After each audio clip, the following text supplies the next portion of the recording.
Victims of Stockholm Syndrome develop compassion and loyalty towards their captors. The condition follows psychologically traumatizing situations like hostage situations and kidnappings. People who develop this condition endure situations where they're forced to contemplate the reality of severe injury or death.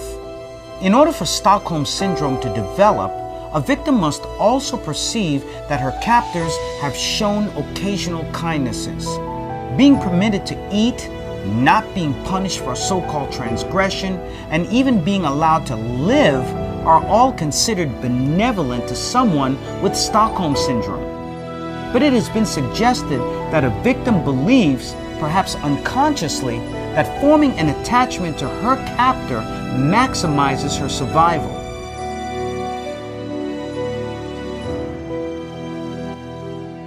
Today's topic is going to be called Christianity is an infection of Stockholm Syndrome.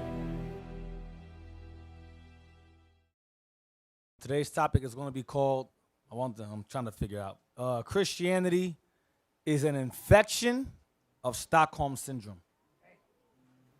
Christianity is an infection of Stockholm Syndrome. All right? Well, you're going to look up Stockholm because some of y'all don't know what that word means. Some of y'all don't know what that means. So we're going to go over that tonight. All right? Wikipedia is a public encyclopedia. It's easier to find information there. I had the definition there, so I'm going to use that. You can use other sources, but I want to use this more clearer. It's written clearer in this website here. So go to Stockholm Syndrome, Wikipedia. Yeah, Negro friendly. Yeah. All right. It's going to be a calm night. Basic night, you know. Deep basics tonight. Nothing deep, nothing rough today.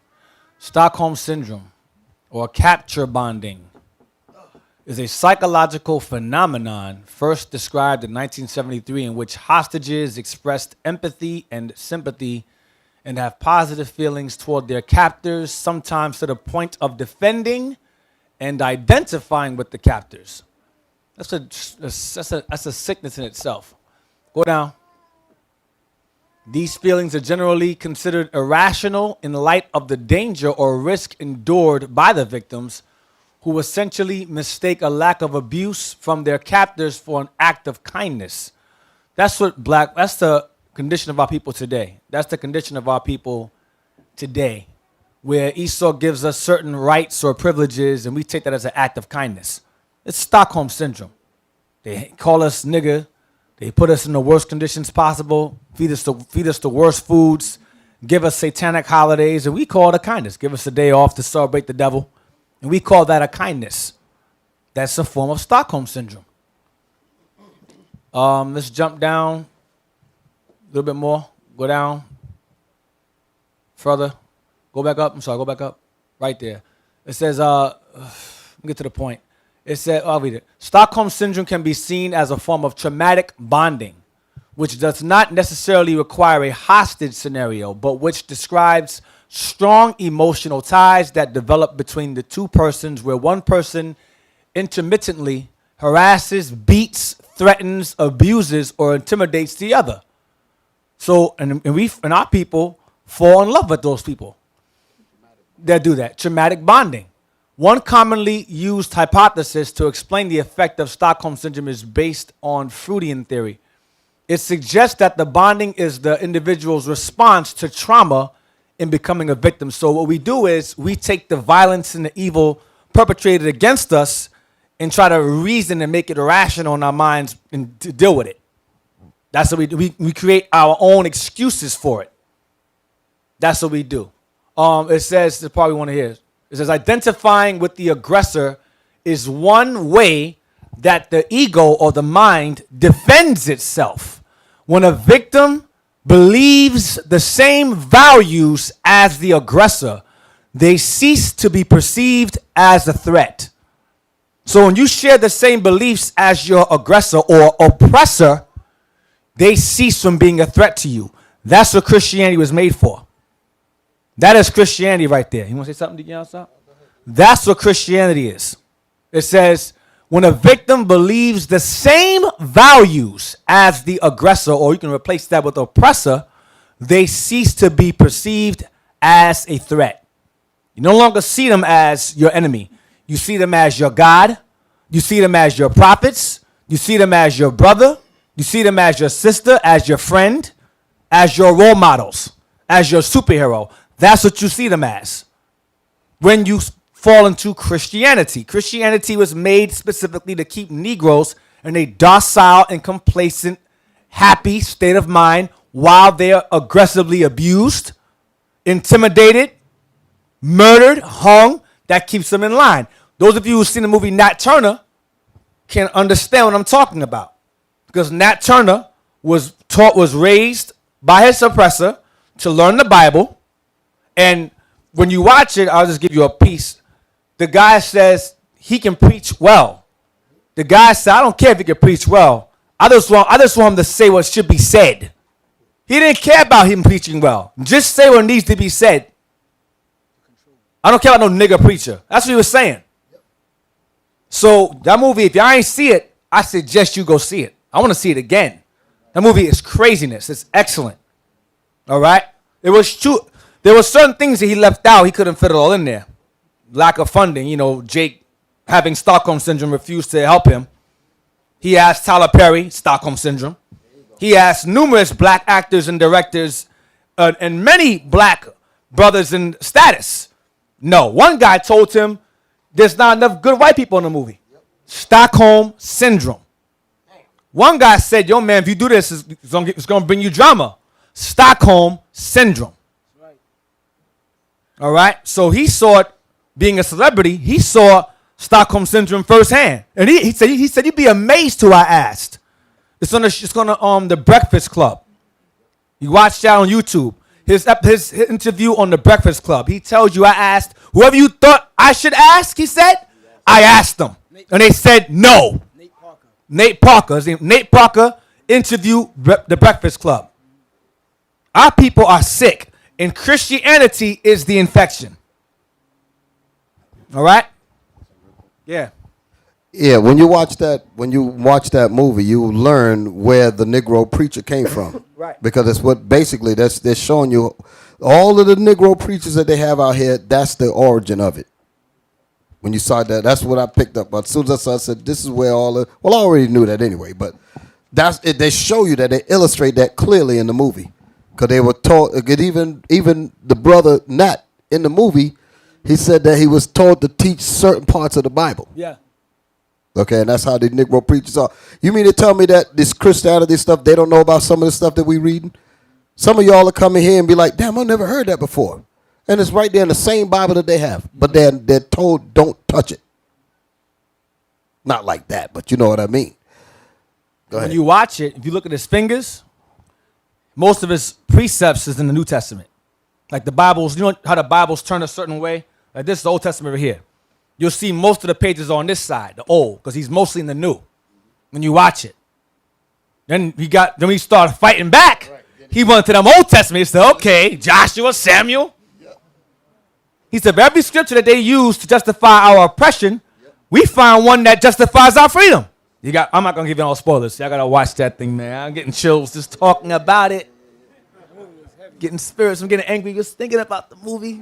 Gotta stay rated G in the class. So now y'all know the reason why they was coming after the brother with all these allegations and all that. You see that because he was bringing out the truth. They already knew this. When he did the movie, The Great Debaters, when he did the movie Beyond the Lights, the other movie he did a few movies. The Bus, the Birmingham thing, and he did something like that. He did a few movies. There was no mention of the allegations brought against him that he was removed from. It wasn't until he wanted to do this movie that all of a sudden his reputation became an issue. 12 Years a Slave got millions of dollars because he played the victim. Nat Turner got what, 7 mil? Because he played the leader, the savior, the hero. No, we don't like that. No. And his own brothers told him that. His own brothers. Nah, it's not enough good white folks in the movie. He said, whoever, I can't believe he said that. Whoever you thought I should ask, meaning his own brothers in status, like him, he said, I asked them. He had to beg. He spent $100,000. He stopped doing movies. He stopped acting, so the income is gone. Then he said, I spent $100,000 of my own pocket just to start it up. Then he had to run around. He flew. He spent $4,000 flying from one place to the next to be told no. You imagine you paying a round trip ticket, $4,000 to be told no to go back home? If I'm not mistaken, he also used the equity in his home too. He did something with his mortgage. Something like that. Yeah. So, all praises to the Most High using that brother to do that, moving his spirit to make that movie. All praises for that. Shout out, go out to him. Hopefully he gets his mind right and repents as well, because that was excellent. Very noble of him. Let's get Wisdom of Solomon 18 and verse 7. Because Christianity, this chapter and verse, these verses are the polar opposite of Christianity. The polar opposite. Christianity, as I brings out the complete opposite of the Bible. Wisdom of Solomon 18 and verse 7. The book of Wisdom of Solomon, chapter 18 and verse 7. So of thy people was accepted both the salvation of the righteous and destruction of the enemies. Read again. So of thy people. So he said so of your people, thy people. Go ahead. Was accepted. Stop. Was accepted. Meaning we understood, we believed, we acknowledged during this deliverance from Egypt. Go ahead. Both the salvation of the righteous. We understood at this point the salvation of the righteous, meaning our people, Israel. Go ahead. And destruction of the enemies. That's what deliverance involves. The salvation of the victim and the destruction of the oppressor. That's what the Bible entails from beginning to the end. There is no enemies being saved along with enemies. That's not biblical. That's only found in Christianity. Where the white man tells you, yeah, nigga, I can be saved just like you. No, that's not biblical. That's evil as hell. That's Stockholm syndrome. And our people are trained through Christianity to embrace and to love our oppressor. No matter how hard he stabs us, how much he shoots us, how much he hangs us, how much he rapes us, love him anyway. He can be saved also. Both Jew and Greek. That's what you hear from these modern Christians today. So let me ask a question, because a thought just went through my mind. If you don't mind, just be very quick. The scriptures say in Luke that we should be saved from what? From what? Our enemies. So that's what the salvation is about, right? Saving us from our enemies, correct? In the Lord's Prayer, where did it say the kingdom of heaven was going to be at? On earth. So what is the problem? We're going to be here on this earth. And right now, we have enemies that are with us. So if we're asking to be delivered from the hand of our enemies, how in the world is me and my enemy going to be looking for salvation?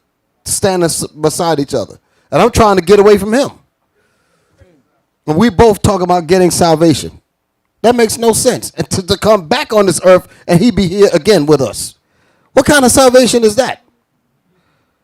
That's like the rapist being saved with the rape victim. You gonna come and save both of them? From what? Both of them being raped at the same time? No, he's raping her. Or in some cases, raping him. A lot of cases, raping him. But you gonna save both? No. But Christianity teaches save both. God hates the sin and loves the sinner. No, God hates both. But Christianity says the opposite. Because Christianity is against the Lord. It's against him entirely. Read verse 8 again. Verse 8. For wherewith thou didst punish our adversaries. So for wherewith you punished our enemies. Go ahead. By the same thou didst glorify us. So we receive our glory when our enemies are destroyed. When they receive destruction. That's deliverance. Not us being saved with them. That's not in the Bible. Read. Whom thou hast called. Jump down to verse 10. But on the other side, when Israel was walking through the Red Sea, the Egyptians, he's going into the history of the Egyptian deliverance during Passover. Go ahead. but on the other side there sounded an ill-according cry of the enemies. Because the enemies' children were dead. The Lord killed the firstborn of their children. So as we're leaving, our enemies, the Egyptians, are screaming and crying because their children are dead. Their baby boys and girls are destroyed. Go ahead. And a lamentable noise was carried abroad for children that were bewailed. That's what we heard. So as we're being delivered in happiness, the Egyptians is crying in sorrow and misery because their children were killed off. That's deliverance. We are to be happy and to enjoy that. It says to accept that. But Christianity teaches us to not accept it, to go against that. Go to 1 Maccabees 1. I'm going to show you that Christianity is Hellenism. It's modern Hellenism. Because America, remember, America historically is an extension of the Greco-Roman Empire. I'm going to say it again. America is an extension of the Greco-Roman Empire. Out of Rome comes America. That little horn in Daniel. That's America. So all the principles, the customs, the religions, the philosophies, the politics, all of that comes out of Greco-Roman philosophy. 1 Maccabees 1 verse 41. 1 Maccabees chapter 1 verse 41. Moreover, King Antiochus wrote to his whole kingdom that all should be one people. Go ahead. And everyone should leave his laws. Go read again. I'm sorry. I wasn't there. Read again. And everyone. No, verse 41 again. I'm sorry. Moreover, King Antiochus wrote to his whole kingdom that all should be one people. Antiochus was a Greek king. Okay, this is Antiochus Epiphanes, or I believe the fourth. He states that all should be one people. What's that called today? One word. Democracy. You're going to find that the root of democracy is Christianity. That's why every president is sworn in on the Bible, because they uphold a false sense of Christian values. They don't really believe in the Bible. They just use it for show. See, we uphold the high laws. The Bible was considered back in the day the high law of the land. That's where the amendments come from. If you commit perjury, thou shalt not lie. If you commit homicide, thou shalt not kill. If you commit theft, thou shalt not steal. So the amendments come from the commandments. You understand? Read again. Moreover, King Antiochus wrote to his whole kingdom that all should be one people. This is a decree of the Greeks that all should be one people, which goes into being Chinese American, Russian American, French American, African American, Latin American. That's all one people. One nation, under God, indivisible, with so-called liberty and injustice for some. That's what it should be saying. Or justice for all. Whatever. Read on. And everyone should leave his laws. So, this is Hellenism or democracy. If you notice and you look around, especially here in New York or America, the great melting pot, Babylon the Great, when you watch these Muslims move here or these Hindus move here, they move here, they'll have the women, for example, the Muslim women, they'll look like mummies. They'll have their face covered. All you see is their eyes. Then as time progresses, you'll see them with the same, the mask is gone. Then you see what they call it, the wimple, the things around their head. Then you start seeing them with the dress. And you look under the dress, you see pants. Then as time goes on, you'll see them, hair wrap is still there. You look down again, there is no dress. Now there's just pants. You look at the Arab man, he comes with the little, whatever they wear, the turban thing. They wear their own little garments. And then the following few months or years, you see a business suit. You're like, what's going on? The Asian man come with a kimono, got the samurai sword. He comes here, three-piece suit. It's odd, very odd. Hamites come, they come with their garments and so forth, three-piece suit. East Indians come here, three-piece suit. They leave their laws, they leave their culture. It's not just us. All nations, when they come here, over time, they lose themselves. Hey, a good example of that is when you watch these people speak in the United Nations. And most of them wear suits. The only one that I've seen who held on is that Ahmadinejad. Yeah. He put the tent outside the UN. They don't like that. So we got to work on him. The Persian. They said we don't like this. Yeah. But after a while, he going to be with a suit. They're going to get him too. I don't know when, but they're working on him. Read 42. And everyone should leave his laws. So all the heathen agreed. Stop. See that? So all the heathen agreed. So it wasn't just Israel that fell into that Hellenistic vibration, that Greek it's Greek assimilation. Greek assimilation, that's what it is. Okay, read again. So all the heathen agreed according to the commandment of the king. Of him, go ahead. Yea, many also of the Israelites. Many Israelites as well, go ahead. Consented to his religion. To his what? To his religion. To his what? To his religion. That's what it is. It's a religion. It's a Greek religion. When you say all should be one people, that's a Greek religion. That's a Babylonian religion, actually, that the Greeks borrowed. And the Romans also borrowed. And America, who is from Greco-Rome, has borrowed as well. Because America is known as the daughter of Babylon. But she adopted Babylon's customs and philosophies and politics. Same thing. Read again. Yea, many also of the Israelites consented to his religion. Go ahead. And sacrificed unto idols and profaned the Sabbath. Sacrifice unto idols. The heathen did too. You'll have Arabs. Now they celebrate Christmas. You'll have Ishmael. They had their Krishna. Now they're Christians now. Now they're worshiping Caesar now. You watch. You see it. Ham comes here, Muslim. Then they celebrating Christmas. Or they're celebrating New Year's. The Chinese have their own New Year. They come here, celebrate America's New Year. It's craziness. Because they're consenting to America's or the extended Greco-Romans religion. Go ahead. And profaned the Sabbath. Go ahead. That's why most of the time on the businesses, when do businesses stay open longer? During Fridays and Saturdays. You turn the TV on, 50% off on all shoes Saturday. You're like, damn, why can't it be a sale on Monday? Or a Sunday sale? No, Friday, Saturday. Closeout sale, Friday, Saturday. You're like, damn. Profane the Sabbath. That's why on Sundays, you notice the stores are closed because they uphold Christianity, where Christianity says the seventh day is in the Sabbath of the week. The first day is.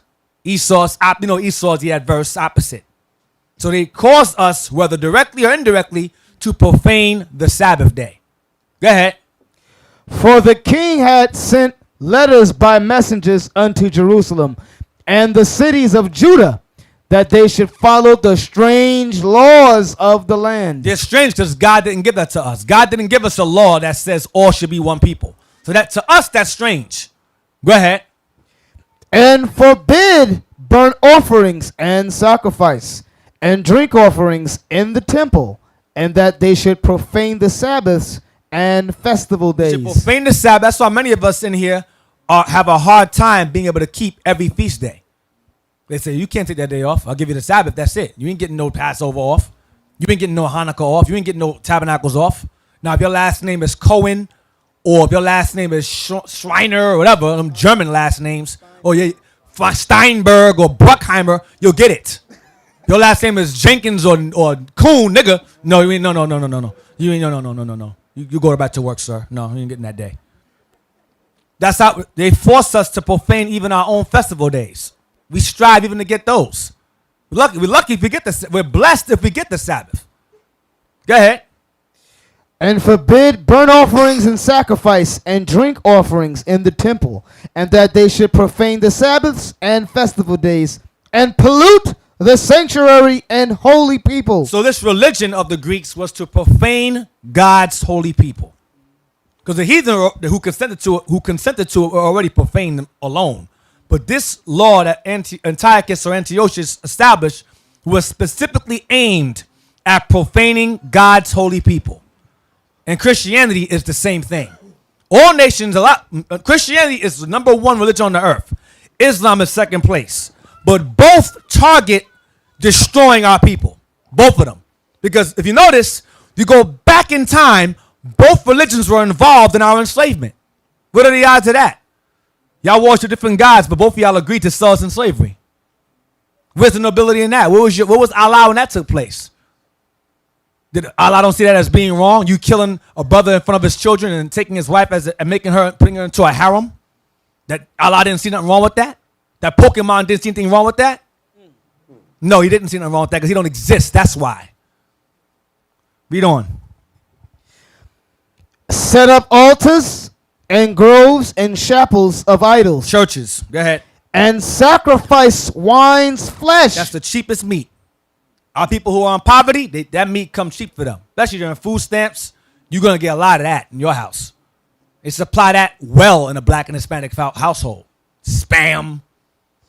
What else is other stuff? That I ate spam as a child for years. I hate spam now. I despise it. Because that's all we had. Spam. Can we get something else? You gonna get a job? No. Spam.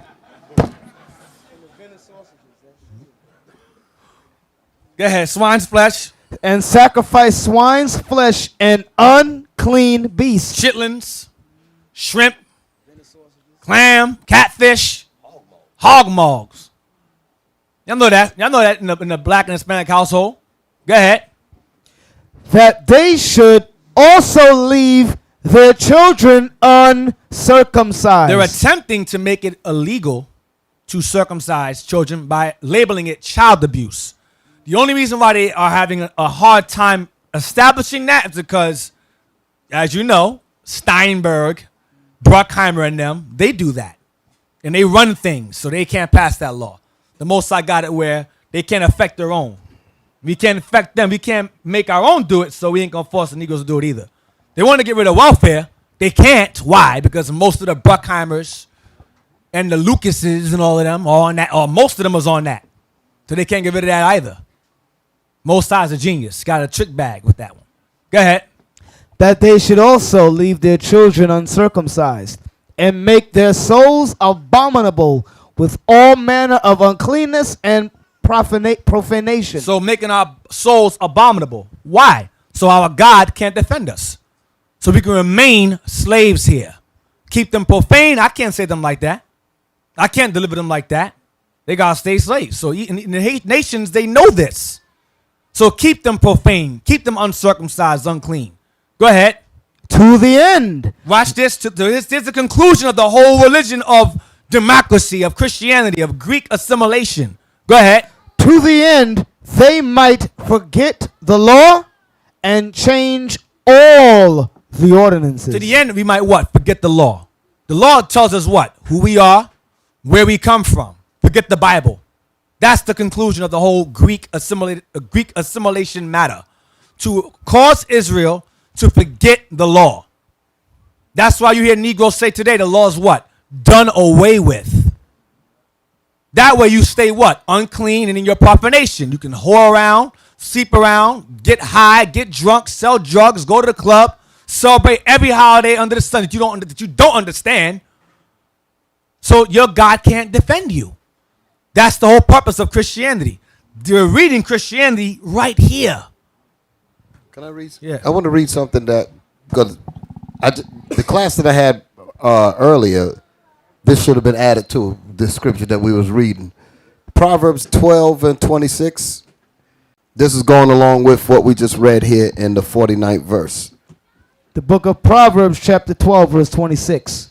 The righteous is more excellent than his neighbor. The righteous is more excellent than his neighbor, because the righteous person is going to have the law in their mind. They're going to have the commandments in their mind. But what it says, read it. The righteous is more excellent than his neighbor. So the righteous man, the repentant brother or sister, is more righteous than the neighbor, meaning the people on the outside of them, meaning Israel in the context of what it's talking about here. But in reality, it's more excellent than everybody, period, because you're keeping the commandments of the Most High. Read. But the way of the wicked seduceth But them. the way of the wicked seduceth the righteous into wickedness by the constant barrage of evil that's constantly being brought to them.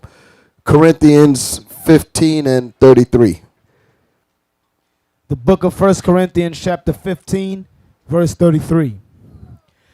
Be not deceived. Evil communications corrupt good manners. A constant barrage, a constant onslaught of evil communication will eventually corrupt good manners. And that's what we're reading here. Go back to the scripture that the deacon pulled. Maccabees 1:49. That's the point. Read it. First Maccabees chapter 1, verse 49. To the end they might forget the law. To the end of constantly hearing the corrupt communication. To the constant barrage of what was the other one? The way of the wicked seduceth them. All that constantly being pushed on you has a purpose. The purpose of the reason why the evil is constantly pushed to you. The reason why the churches, the Christianity, what you're talking about, constantly giving you that garbage. The constant reason for the church, for the Christmas carols, all that garbage. The point of it is to do what we're reading here. Read it again. To the end they might forget the law. If you constantly in a situation where they're constantly bringing you pork chops, bringing you Christianity, bringing you evil communication and wickedness, after a while it will wear down your resistance. And by a process of not continuing to have repetition of the commandments, you will begin to forget them. To the end they may forget the commandments. That's what it's talking about. Read it again and give it back to the deacon. To the end they might forget the law and change all the ordinances. And all of the laws of the Most High in their mind is changed. Now you read the law out the Bible. What they say, the laws are done away with. Where the hell you read that at? Where in the world does the Bible say that the laws are done away with? But in their mind, the ordinances have been changed into you could be anything. Do what you want to do. Whatever feels good. Do what you want to do. That's changing of the ordinances. That ain't the Bible. That's their mind. That's Christianity. Go ahead. Come as you are. That's the biggest mind spell ever. Christians, come as you are. Christianity tells you, come as you are, stay as you are. The Bible says, come as you are and become somebody better. But Christianity says, no. Stay as you are. What you are is fine. You're a man that feels like he's a woman, that's fine. God made you that way. Then what the Bible says, the Christianity says different. You're a woman that feels that she's a woman. You're a woman that feels she should be a man. Christianity says that's fine. Stay as you are. It's madness. Get 2 Maccabees 9, verse 3. We're going to read the conclusion of this same demon that established this law. Let's read his fate in 2 Maccabees 9 and verse 3. Because our enemies don't acknowledge who we are until the Most High puts his foot in their behind. Then they understand then they recognize us. Then they understand. When we're docile and complacent and we believe what they believe, like it said in that Stockholm Syndrome definition, you share their values, they don't respect you. When you imagine a white man gets a gun, blows your brains out. Then you crying, oh, why you kill us? Then you go into his church and worship him as Caesar. They're not going to take you seriously. I wouldn't take us seriously. Don't make no sense. You complain about injustice against black folks at the hands of white people, then you go and celebrate Christmas? Then you go and celebrate Thanksgiving? And you pray to a white Jesus? And I should take you seriously? Seriously? I should take you seriously. That doesn't make any sense. That's why these nations do what they do to us. Because they've caused us to not be taken seriously. And Stockholm Syndrome has made it where we think that that's rational. It's not rational. It's an illness. 2 Maccabees 9 verse 3. But we're going to see what happens when the Most High steps in, how these heathens change their mind real quick. Watch this. The book of 2 Maccabees chapter 9 and verse 3. Now when he came to Ecbatane, news was brought him what had happened unto Nicanor and Timothy. You know about Nicanor. Nicanor is one of our feast days. We killed that dude, hung his head on the up for everyone to see. I love that history. You gotta read it on your own about Nicanor. That was one of his main men. He got put to death. He got angry. Go ahead. Then, swelling with anger, he thought to avenge upon the Jews the disgrace done unto him by those that made him flee. Go ahead. Therefore commanded he his chariot man to drive without ceasing, and to dispatch the journey. The judgment of God now following him. So now he got word that his main men who he sent against us were killed. He says, you know one thing? I'm going to take care of this myself. Not realizing that the Most High had a judgment set for him on his way to attack us. Go ahead. For he had spoken proudly in this sort, that he would come to Jerusalem and make it a common burying place of the Jews. So he spoke that he was going to turn Jerusalem into a graveyard and bury all the Jews in Jerusalem. That was his thought process. Go ahead. But the Lord Almighty, the God of Israel, smote him with an incurable and invisible plague. Go ahead. For as soon as he had spoken these words, So as soon as he said, I'm going to turn that place into a graveyard, go ahead. a pain of the bowels that was remediless came upon him, and sore torments of the inner parts, and that most Meaning no cure. No, there was no cure. Remediless means no without remedy. Right. That's what it's talking about. and that most justly, for he had tormented other men's bowels with many and strange torments. So the Most High struck him with a pain in his stomach that was so bad there's no cure for it. And he did the same thing to other men.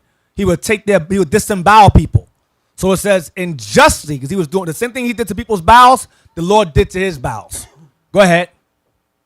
Howbeit, he nothing at all ceased from his begging. So even in the midst of his pain and his bowels the Lord put in him, he still ran his mouth. This is how these Edomites roll. Read it again. Read again. Howbeit, he nothing at all ceased from his bragging. Right. I wanted to hear the word bragging. I heard Bragging. something else. Okay. Thank you. But still was filled with pride. Even in the midst of being in pain, he was still saying, I'm going to turn that place into a burial ground. I don't care. Even in pain. How prideful these Edomites are. Go ahead. Breathing out fire in his rage against the Jews, and commanding to haste the journey. But it came to pass that he fell down from his chariot. He was in such pain, he fell out of his chariot. Go ahead. Carried violently, And he bounced over the ground. Bow, bow, bow, bow. Getting dragged. Go ahead. so that having a sore fall, all the members of his body were much pained. He was in agonizing pain all over from that fall. Go ahead. As well as his stomach. Go ahead. And thus he that a little afore thought he might command the waves of the sea. And this dude who thought he can control the water, remember he called himself Antiochus or Antiochus Epiphanes, meaning God manifest on earth. That's what he called himself. This godlike man is now in agonizing pain. Which are God powers now? Go ahead. So proud was he beyond the condition of man, and weigh the high mountains in a balance, was now cast on the ground and carried in an horse litter, You got an ambulance, basically. Go ahead. showing forth unto all the manifest power of God, Go ahead. so that the worms rose up out of the body of this wicked So man. he had bruises, and worms came out of those bruises. Worms coming out of him. Go ahead. And whilst he lived in sorrow and pain, his flesh fell away. And his skin started to come off. His skin started peeling off now. Most High is jacking this guy up piece by piece. First he hit his bowels, gave him worms, now his skin took his skin off. Go ahead. And the filthiness of his smell was noisome to all his army. His army couldn't be around him because he smelled so bad. His body was rotting. Yeah, he was rotting. There's a rotten body. Yep. Most High's making him stink. Go ahead. And the man that thought a little afore he could reach to the stars of heaven, no man could endure to carry for his intolerable stink. Nobody wanted to carry him. He couldn't walk. They said, I'm going to carry that guy. He stinks. His own men. Go ahead. Here therefore, being plagued, he began to leave off his great pride. Then after he got footness behind, that pride left him slowly now. Start to realize he ain't so much as a God no more. He ain't no God no more. Go ahead. And to come to the knowledge of himself by the scourge of God, his pain increasing every moment. So as he was in pain, he realized, yo, I'm not a God at all. The Jews' God did this to me. He realized he had time to reflect on his stupidity. Go ahead. And when he himself could not abide his own smell. So he couldn't even stand his own smell. Damn, I stink. Oh, man. Go ahead. He said these words, it is meet to be subject unto God, and that a man that is mortal should not proudly think of himself as if he were God. If only the white man would think that today. That's his mindset from then until now. But the Most High put a foot in this guy's behind. He started to realize I ain't a God no more.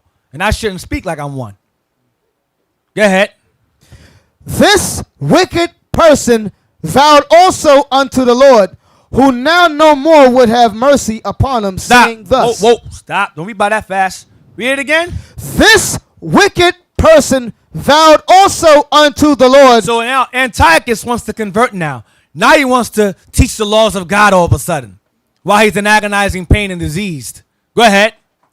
Who now no more would have mercy upon him. There's no mercy granted for this dude. None. No repentance, none of that offered to him. Go ahead. Saying thus, that the holy city to the which he was going in haste, to lay it even with the ground, and to make it a common burying place, he was set at liberty. To the place he said he was going to turn to a graveyard. He said, you know one thing? I'll remove the taxes from them. I'll treat them good. I promise. Now he had to change your heart now. Go ahead. And as touching the Jews, whom he had judged not worthy so much as to be buried, but to be cast out with their children to be devoured of the fowls and wild beasts, he would make them all equals to the citizen of Athens. Oh, now you want to give us status now. Now you're in pain, you want to give us status, huh? Go ahead. And the holy temple, which before he had spoiled, he would garnish with goodly gifts, and restore all the holy vessels with many more. Everything I stole from the temple, I'll put it back. I defiled it, I'll clean it. Go ahead. And out of his own revenue, I'll pay for it myself. Defray the charges belonging to the sacrifices. Go ahead, pay back the sacrifices. Go ahead. Yea, and that also. Yeah, it's reparations. I'm offering reparations. Go ahead. Yea, and that also he would become a Jew himself. See that? I'll follow the laws of the Jews too. Anything to get out of that pain. He said, I'll follow their laws even. I'll even follow their commandments if I have to. Go ahead. And go through all the world that was inhabited and declare the power of God. And I'll be a Christian, modern Christian. Ain't that what Edomites do today? Go through all the world, declaring the power of God, so-called, their power of their God. But his mindset was the same thing. I'll become a Jew. I'll spread the word of God while he's in this pain, while he's in this suffering. Go ahead.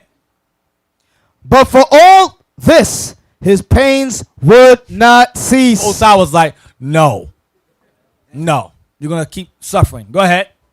For the just judgment of God was come upon him. Go ahead. Therefore, despairing of his health, he wrote unto the Jews the letter underwritten, containing the form of a supplication after this manner. Realizing he's going to die, he wrote this letter.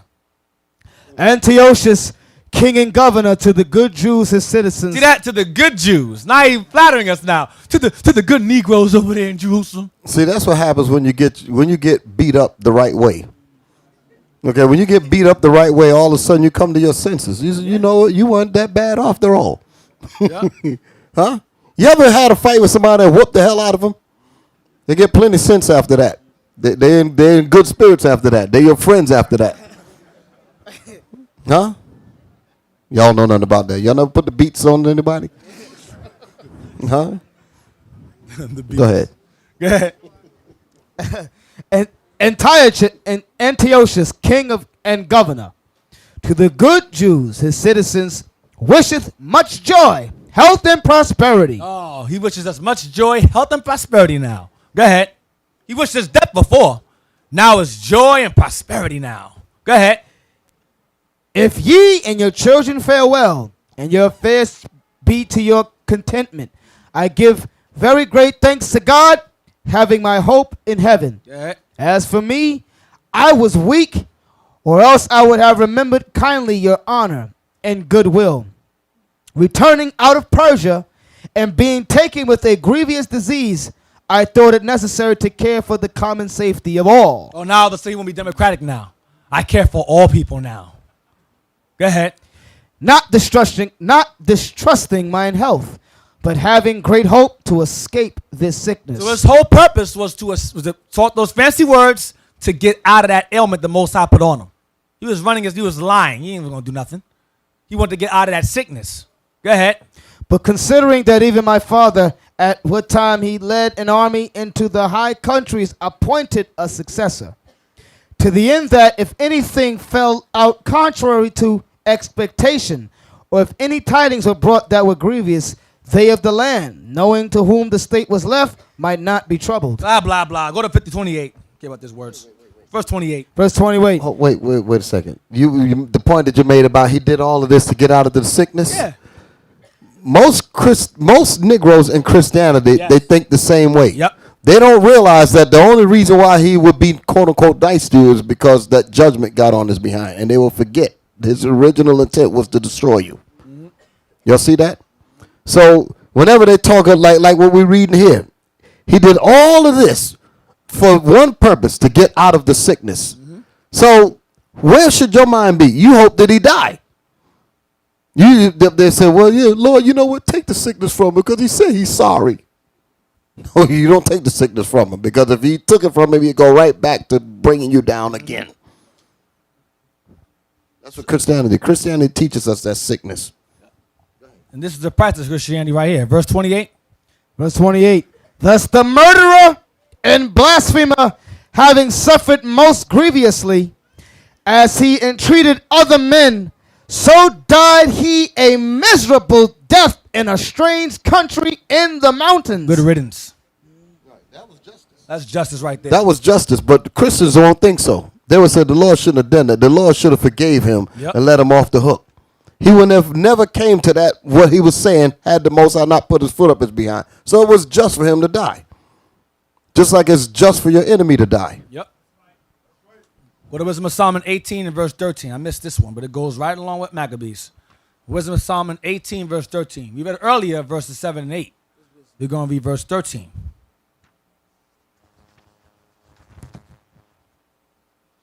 Wisdom of Solomon chapter 18 verse 13.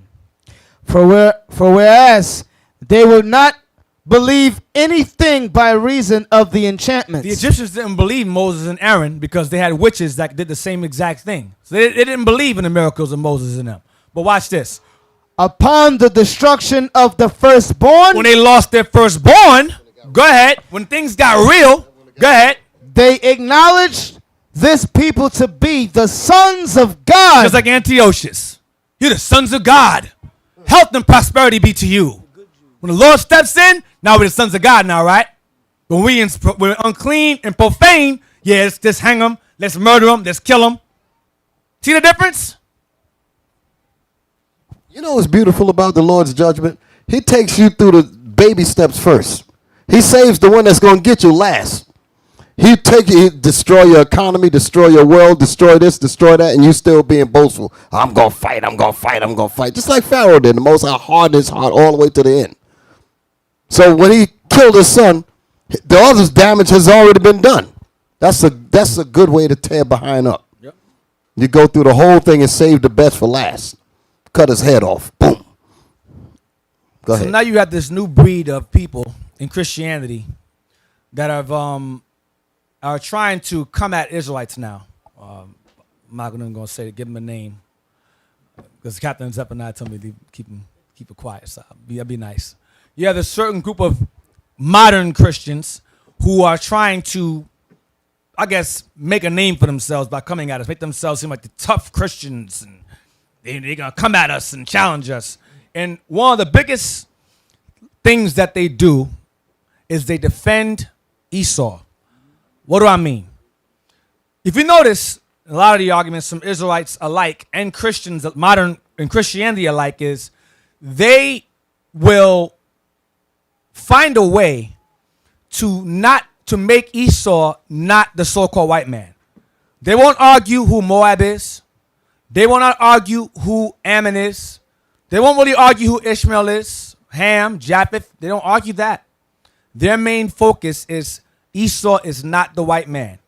Now, us at IUIC, we don't spend our time talking about Esau the devil, white man the devil. We have more substance than that. We've evolved beyond that. There's bigger issues. Okay? Hopefully y'all all think the same. Hopefully y'all white man's the devil. Every day in the house, just crying, mad. Esau's the devil. Yes, he is. But that's not, the Bible's bigger than that. It's far bigger than that. But these modern diehard Christians are making it as if we just focus on that. So they'll say, well, they go to the Bible and try to find good Edomites to defend, to go, see, you can't condemn them. Job, we're going to deal with that today. Job was an Edomite. He was perfect and just, and God dealt with him. He was an Edomite. Because you can't find Job's lineage in the scriptures, so they use that to their advantage. Think they're slick. But you have to ask yourself, why go through so much trouble to defend a nation that you know confidently is not the white man? That means you subconsciously know in back of your mind, he is the white man. So you go through all great lengths and reach to find a way to make one of the Edomites righteous. Stockholm syndrome. There you go, Stockholm right there. Stockholm syndrome. That's what it is. I think there's another term for it too, battered wife syndrome. Yeah, same thing. It might be the same. It's in the same vein. Yeah, it's in the same vein. Battered wife syndrome. So the Marcus Iscariot, I'll call him that, who left us. Marcus Iscariot, who left us, decided to join with this diehard Christian group that's out to get us somehow. I don't know why. They must be gluttons for punishment for that one. And he used the number of scriptures I'm going to address tonight for your arsenal. He gave them arsenal against us. I'm going to give y'all arsenal against them. And these are far bigger bullets than those. Let's get Acts 24:24. Acts 24:24, he uses this. Acts 24:24. The book of Acts 24:24. Now, this is when Paul was imprisoned. He was locked up at this time, and he encountered a man named Felix. And Felix was a heathen that had power. I'll say heathen that had power to remove him out of prison, but he didn't. He let Paul stay in jail even longer because Paul didn't give him no money. So he let Paul stay in jail for 2 years, even longer. Read on. And after certain days, when Felix came with his wife Drusilla, which was a Jewess. Stop. Which was a Jewess. So you read that and go, oh, she was an Israelite. No, she wasn't. She was not an Israelite. Well, we're going to get to that. Jewess, go ahead. He sent for Paul and heard him concerning the faith in Christ. So he wanted to hear what Paul's teaching. Remember, Paul was being persecuted for what he was teaching. So this heathen said, well, let me hear what you got, what you want to teach. Let me hear what your doctrine. Let me hear it. Go ahead, watch this. And as he reasoned of righteousness, temperance, and judgment to come. So when he gave Felix a brief understanding of his doctrine, go ahead. Felix trembled. What did Felix do? Felix trembled. It scared him. He didn't like it because it wasn't for him. Go ahead. And answered, go thy way for this time. All right, you got to go. All right, that's enough. You got to go. Go ahead. When I have a convenient season, I will call for thee. When I want to talk to you again, I'll call for you. Go ahead. He hoped also that money should have been given him of Paul. So he didn't hear what Paul had to say. So actually, he wanted money from Paul. He knew Paul had status, but Paul didn't give it to him. Go ahead. That he might loose him. Bail him out of jail. Go ahead. Wherefore he sent for him the oftener and communed with him. Go ahead. But after 2 years, Porcius Festus came into Felix's room. Felix got replaced by Porcius Festus. Go ahead. And Felix, willing to show the Jews a pleasure, left Paul bound. And Felix, the Jews they're the Pharisees and scribes, they hated Paul. So to do them a favor, he let Paul stay in jail longer. You understand? So Felix left Paul in jail. He was not our people. And guess what? His wife wasn't either. Go to Drusilla, please. Let's see who she was. And why is she called a Jewess? Drusilla, daughter of Herod Agrippa. A daughter of Herod Agrippa the first, and thus sister to Berenice, Mariamne, and Herod Agrippa the second. Herod Agrippa and Berenice were husband and wife / brother and sister. Yes, they were that filthy. She perished in the eruption of Mount Vesuvius in 79 AD. It was a volcano erupted and killed a lot of Edomites. All praises. Go down. See what it mentions her. See, marriage to Antonius Felix. That's who Paul spoke to. Go down. It's going to tell you what it's referencing. See, Book of Acts 24:24 reports her thus as a Jewess. So why is a child of Herod or the Herodian lineage called a Jewess? Give me Luke 1 and 5. Luke 1 and 5. The book of Luke, chapter 1, verse 5.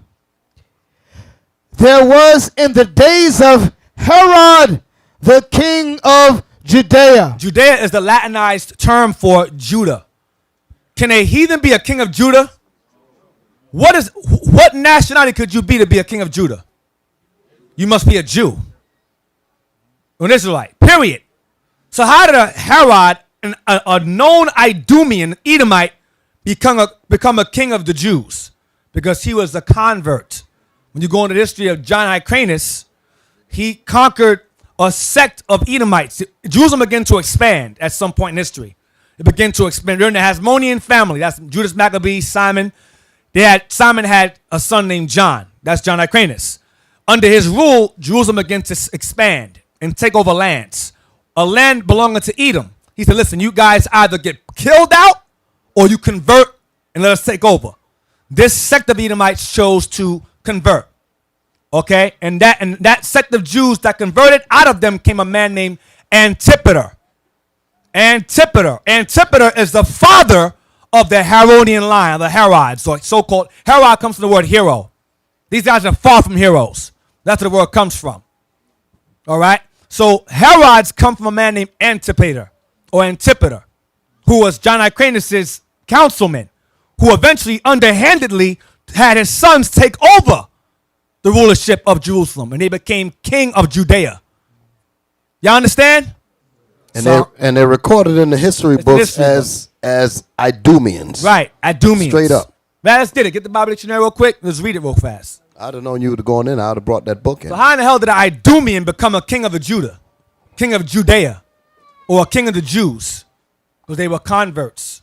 And their descendants today are those people over there called Israelis. Yep. We're going to read that too. Get the definition, please. Go to Israeli. Go type in Israeli etymology. Read Herod, yes. That's the group that Christ was talking about in Revelation. You got that? Okay. After this, All yes. right. I got it. Zondervan Bible Dictionary, yes. Page 224. Herod, Idumean rulers of Palestine. What was he? Idumean rulers of Palestine. He was an Idumean ruler. Idumea is Edom. It's a Greek or Latin word for Edom, or as an Edomite ruler of the Jews. Right. That's why he's called a Jew. She's called a Jewess. She was not a Jew. They were converts. You understand? Now, Israeli, let's read that. So the children of Herod, their descendants down the line, they eventually went into Khazaria. They moved to the mountains of Khazaria, Caucasus Mountains in South Georgia, Russia. And then eventually moved down. They were conquered by the Mongols and were forced out into the areas of Poland, where they became sheep herders. Then from Poland, they migrated up into Germany and Russia and so forth. Some remained in Spain. Y'all understand? Yes. Now, let's see what the word Israeli. You heard that word before? Israeli? Familiar with y'all? Israeli. Citizen of the state of Israel. It says Hebrew national designation.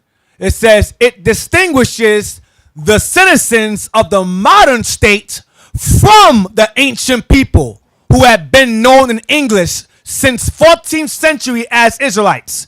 Israeli is a distinguishing of the two. If you're an Israeli, you're not an Israelite. You are a citizen of the land. You just live there. You ain't the people. You're a renter, an imposter, an illegal alien. Y'all understand that now? Oh, that's what they are. Israelis. Jewish is what Drusilla was, and Israeli also. Hey, that's so ironic, because I was talking to this Amalek. You know, I told him, I said, listen, I'm an Israelite. He said, oh, me too, I'm an Israelite. I said, no. I said, you are Israeli. Yeah, for real. That's what I told him. I said, you are Israeli, you are an Israelite. You know? But Right. there's a big difference. When you born in that land, the original people of that land, and the people that was put there is a big difference. You understand? Go back to that. I ain't finished.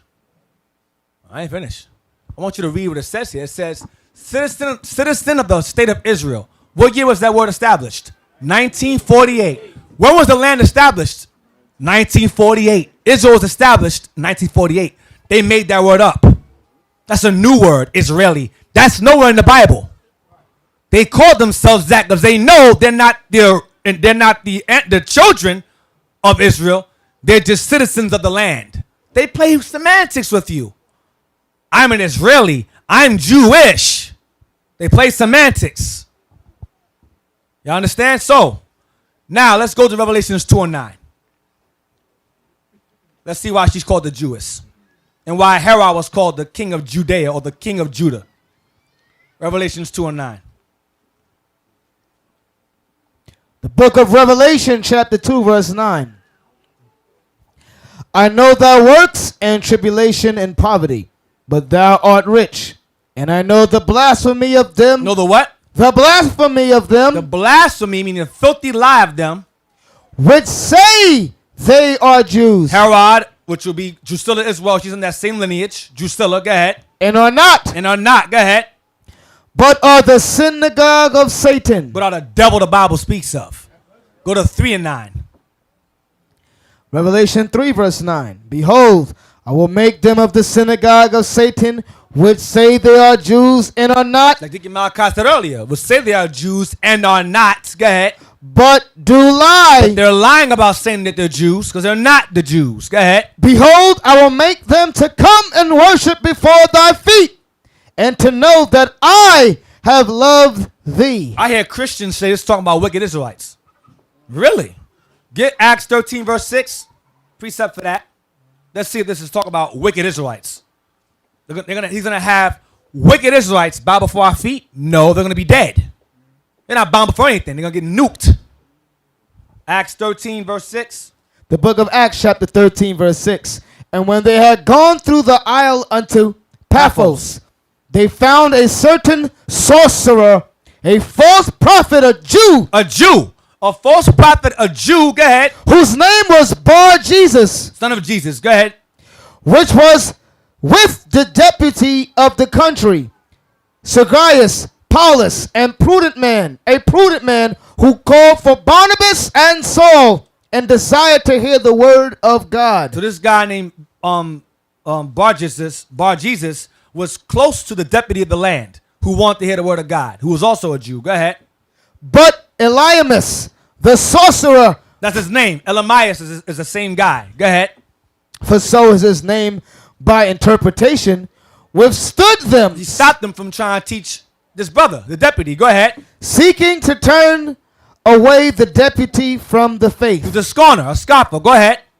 Then Saul, who is also called Paul, filled with the Holy Ghost, set his eyes on him, Go ahead. and said, O full of all subtlety and all mischief, thou child of the devil, thou enemy of all righteousness, wilt thou not cease to pervert the right ways of the Lord? Now, what's the problem with this?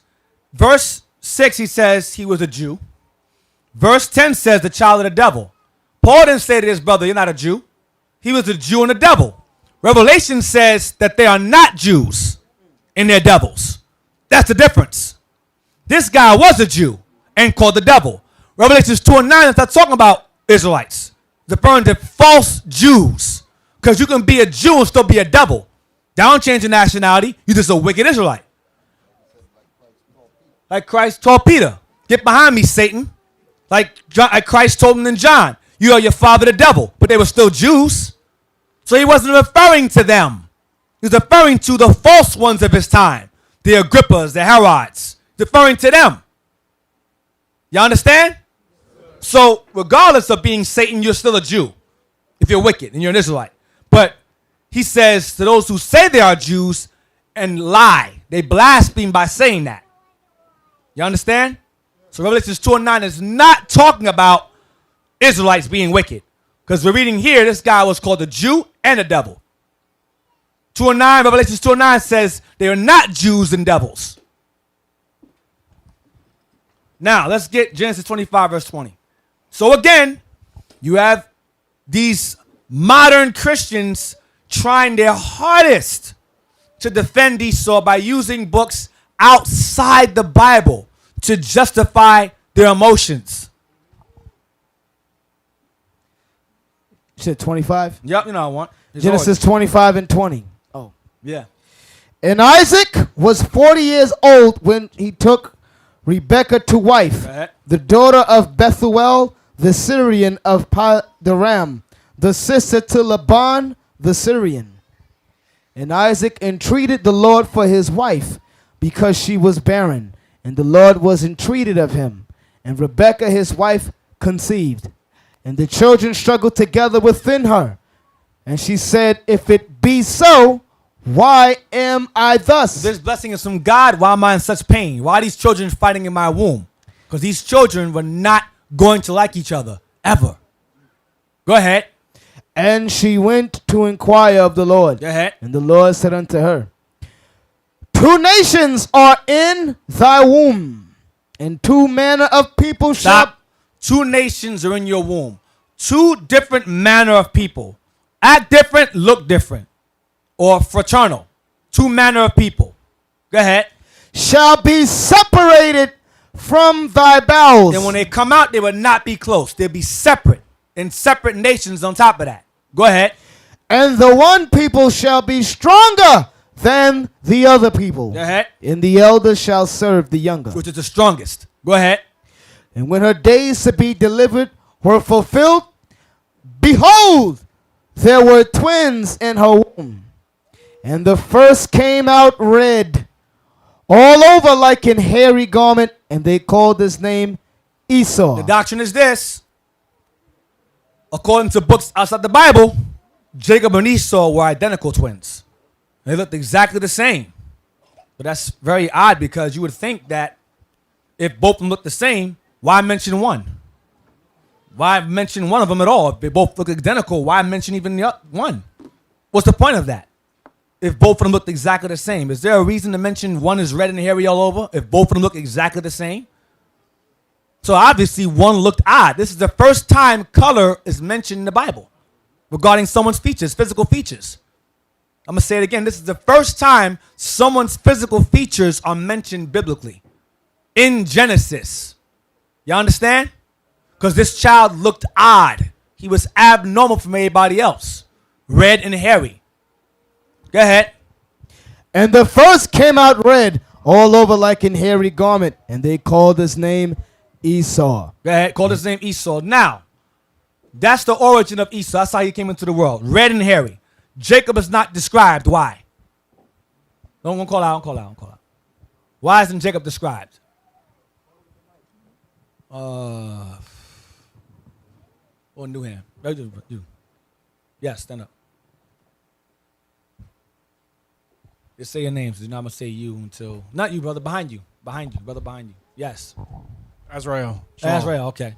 Because he looked like everybody else. Yes. He looked normal. He looked normal. That's why he's not described. Esau looked different from everybody else. All right. Now, let's jump down to verse 30. Okay. Before you move on, and this is heavy, right? If what we just read there in Genesis 25 and 25, if that don't explain who Esau is, or if that's not Esau, if that's not the so-called white man, Go to the Bible. This is what you ask them. Go to the Bible and show me who is the white man today. I bet you they can't. They gonna try to go to Japhet? Yeah. Man, that's the old school Israel. I'm talking about these Christians. They do that too. Oh, they do that too? Well, they bugging. They sharing notes. How they gonna go to Japhet?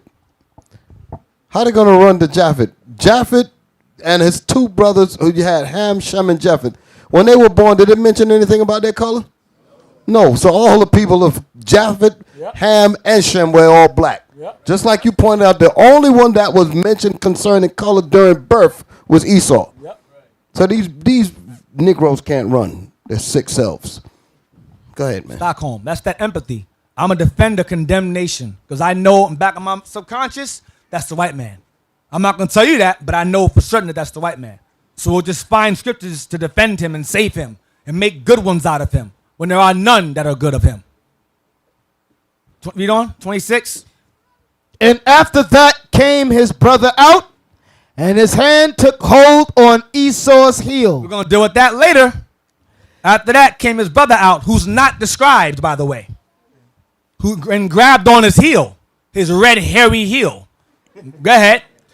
And his name was called Jacob. And Isaac was 80 years old when she bare them. Took them 20 years, so he finally had twin boys. He was 60, at this time, he's 60 years old. He asked for him at 40, he had him at 60. Go ahead. And the boys grew, and Esau was a cunning hunter, A cunning hunter. Go ahead. a man of the field. Always in the field, messing with animals.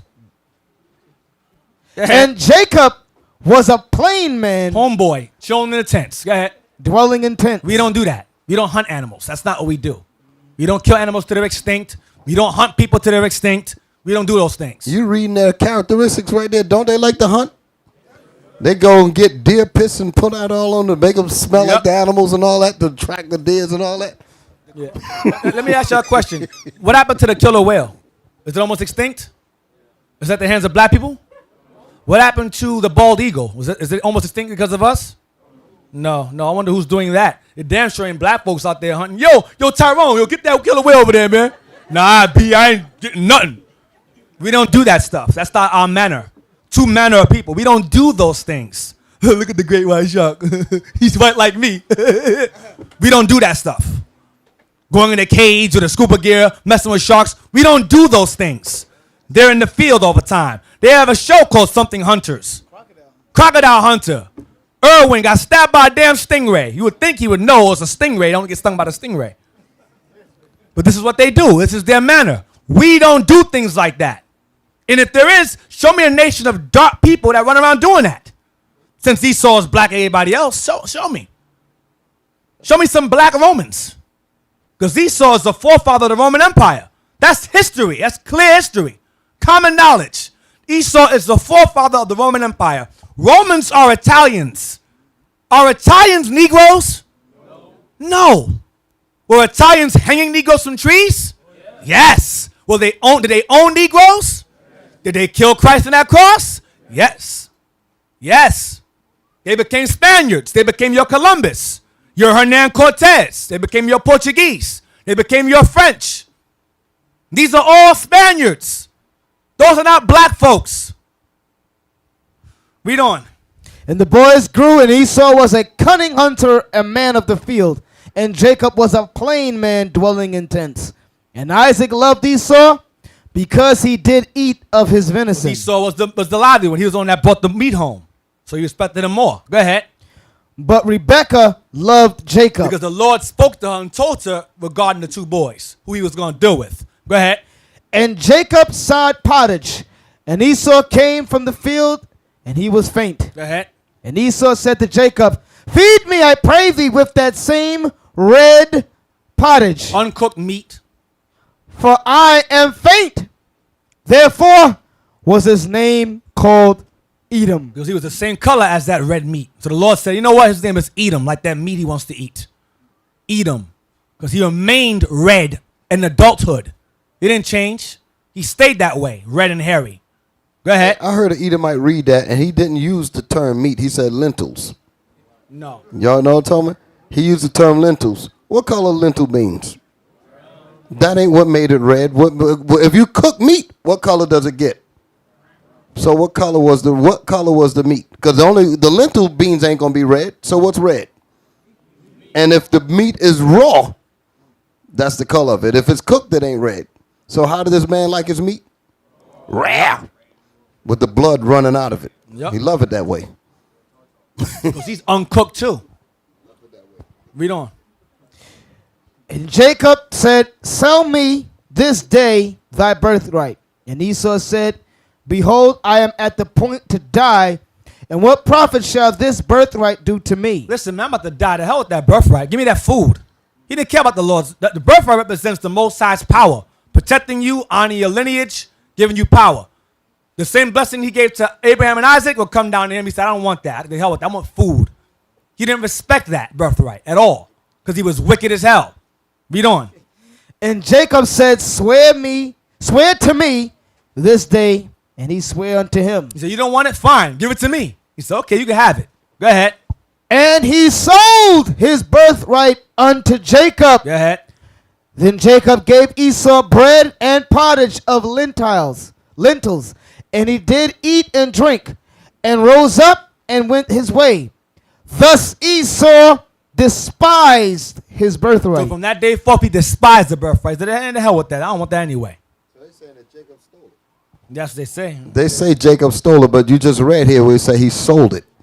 Yep. Because he didn't treat it like nothing. He said, what the hell is this birthright going to do to me, and I'm about to die? That was on him. That had nothing to do with Jacob. Yep. You're 27:37. Chapter 27 verse 37. We're going Jacob saw the opportunity and took it, though. That's what you're supposed to do. That's what it means to plant. Exactly. He said, well, you're stupid enough to let it go. Give it to me.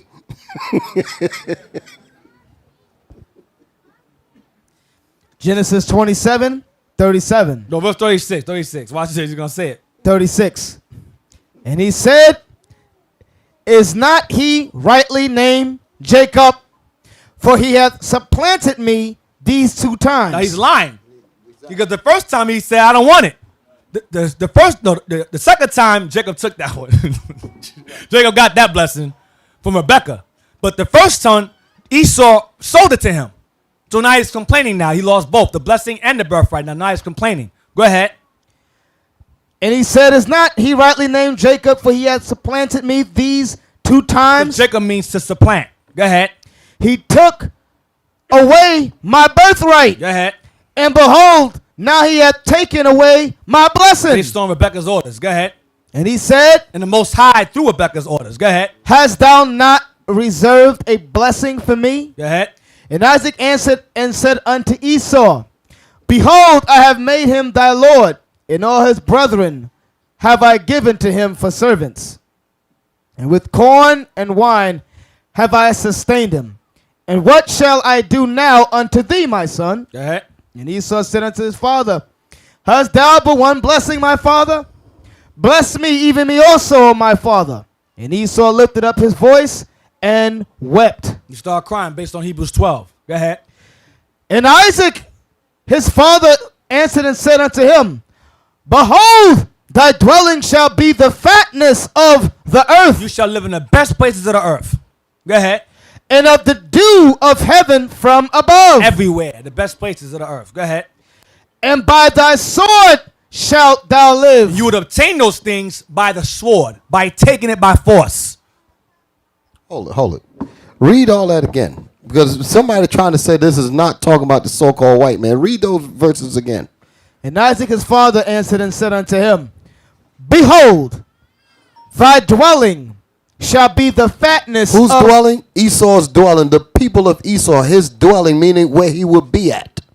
Go ahead. Thy dwelling shall what? Shall be the fatness of the earth. When they said, man, that's a fat crib, meaning it is bad laid out.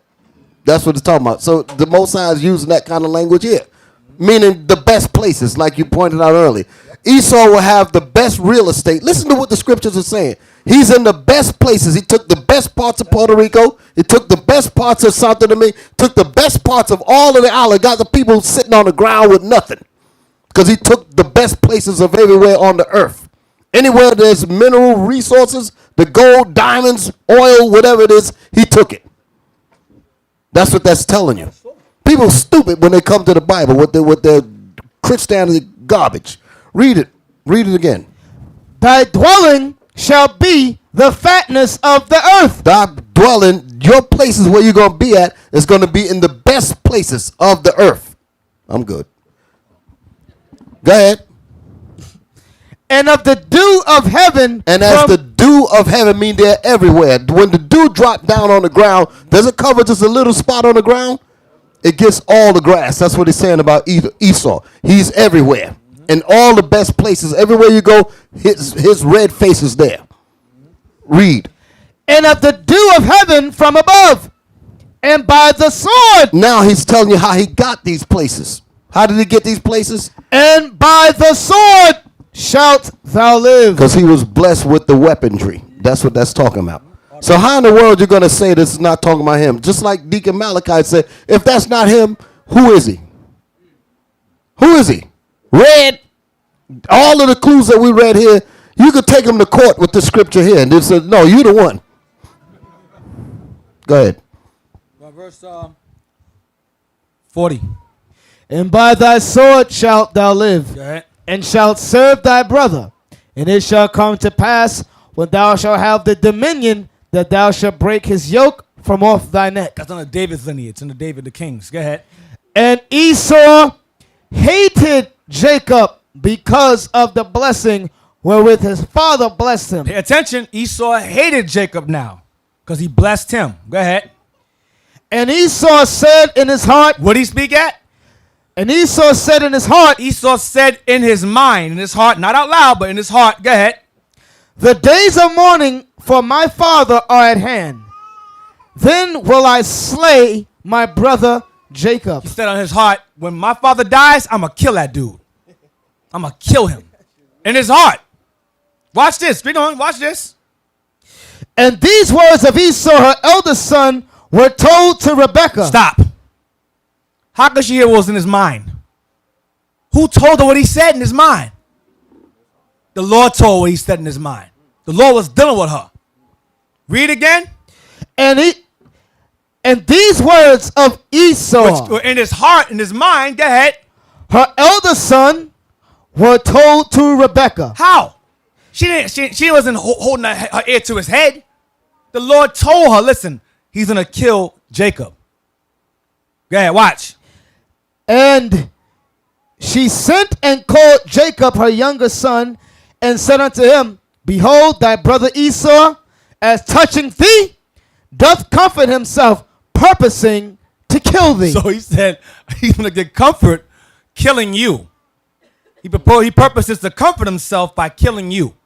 Go ahead. Now therefore, my son, obey my voice, and arise. Flee thou to Laban, my brother, to Haran. Go to your uncle's house. Go ahead. And tarry with him a few days until thy brother's fury turn away. Esau calms down. Go ahead. Until thy brother's anger turn away from thee, and he forget that which thou hast done to him. Then I will send and fetch thee from thence. Then when he calms down, I'll call you back. Go ahead. Why should I be deprived also of you both in one day? Because if he kills you, the Lord going to kill him. I don't want to lose both of y'all, so just go. Go ahead. And Rebekah said to Isaac, I am weary of my life because of the daughters of Heth. Of Hamites. Go ahead. If Jacob take a wife of the daughters of Heth, Africans, such as these which are of the daughters of the land, what good shall my life do me? if my son marries a Hamite, I'm going to be pissed off. It's going to bother me. Next chapter and verse. And Isaac called Jacob and blessed him and charged him and said unto him, thou shalt not take a wife of the daughters of Canaan. This is his father's commandment. Do not marry outside your race, Jacob. Go ahead. Arise, go to Padan Aram. Padan Aram, plain of Syria. Aram is Syria. Plain of Syria. Keep that in mind. Padan Aram, plain of Syria. Chapter 32, verse 1. Because now the doctrine is this. We smashed a few so far. Another doctrine is that, I'll get to it. I'm going to go ahead. 32 verse 1. Watch this. The book of Genesis 32 and 1. And Jacob went on his way, And the angels of God met him. Go ahead. And when Jacob saw them, he said, "This is God's host." And he called the name of that place Mahanaim. Mahanaim. Go ahead. And Jacob sent messages before him to Esau his brother unto the land of Seir, the country of Edom. So he was in that way. He came across the land of Seir, Edom, Esau's land, his homeland. You understand?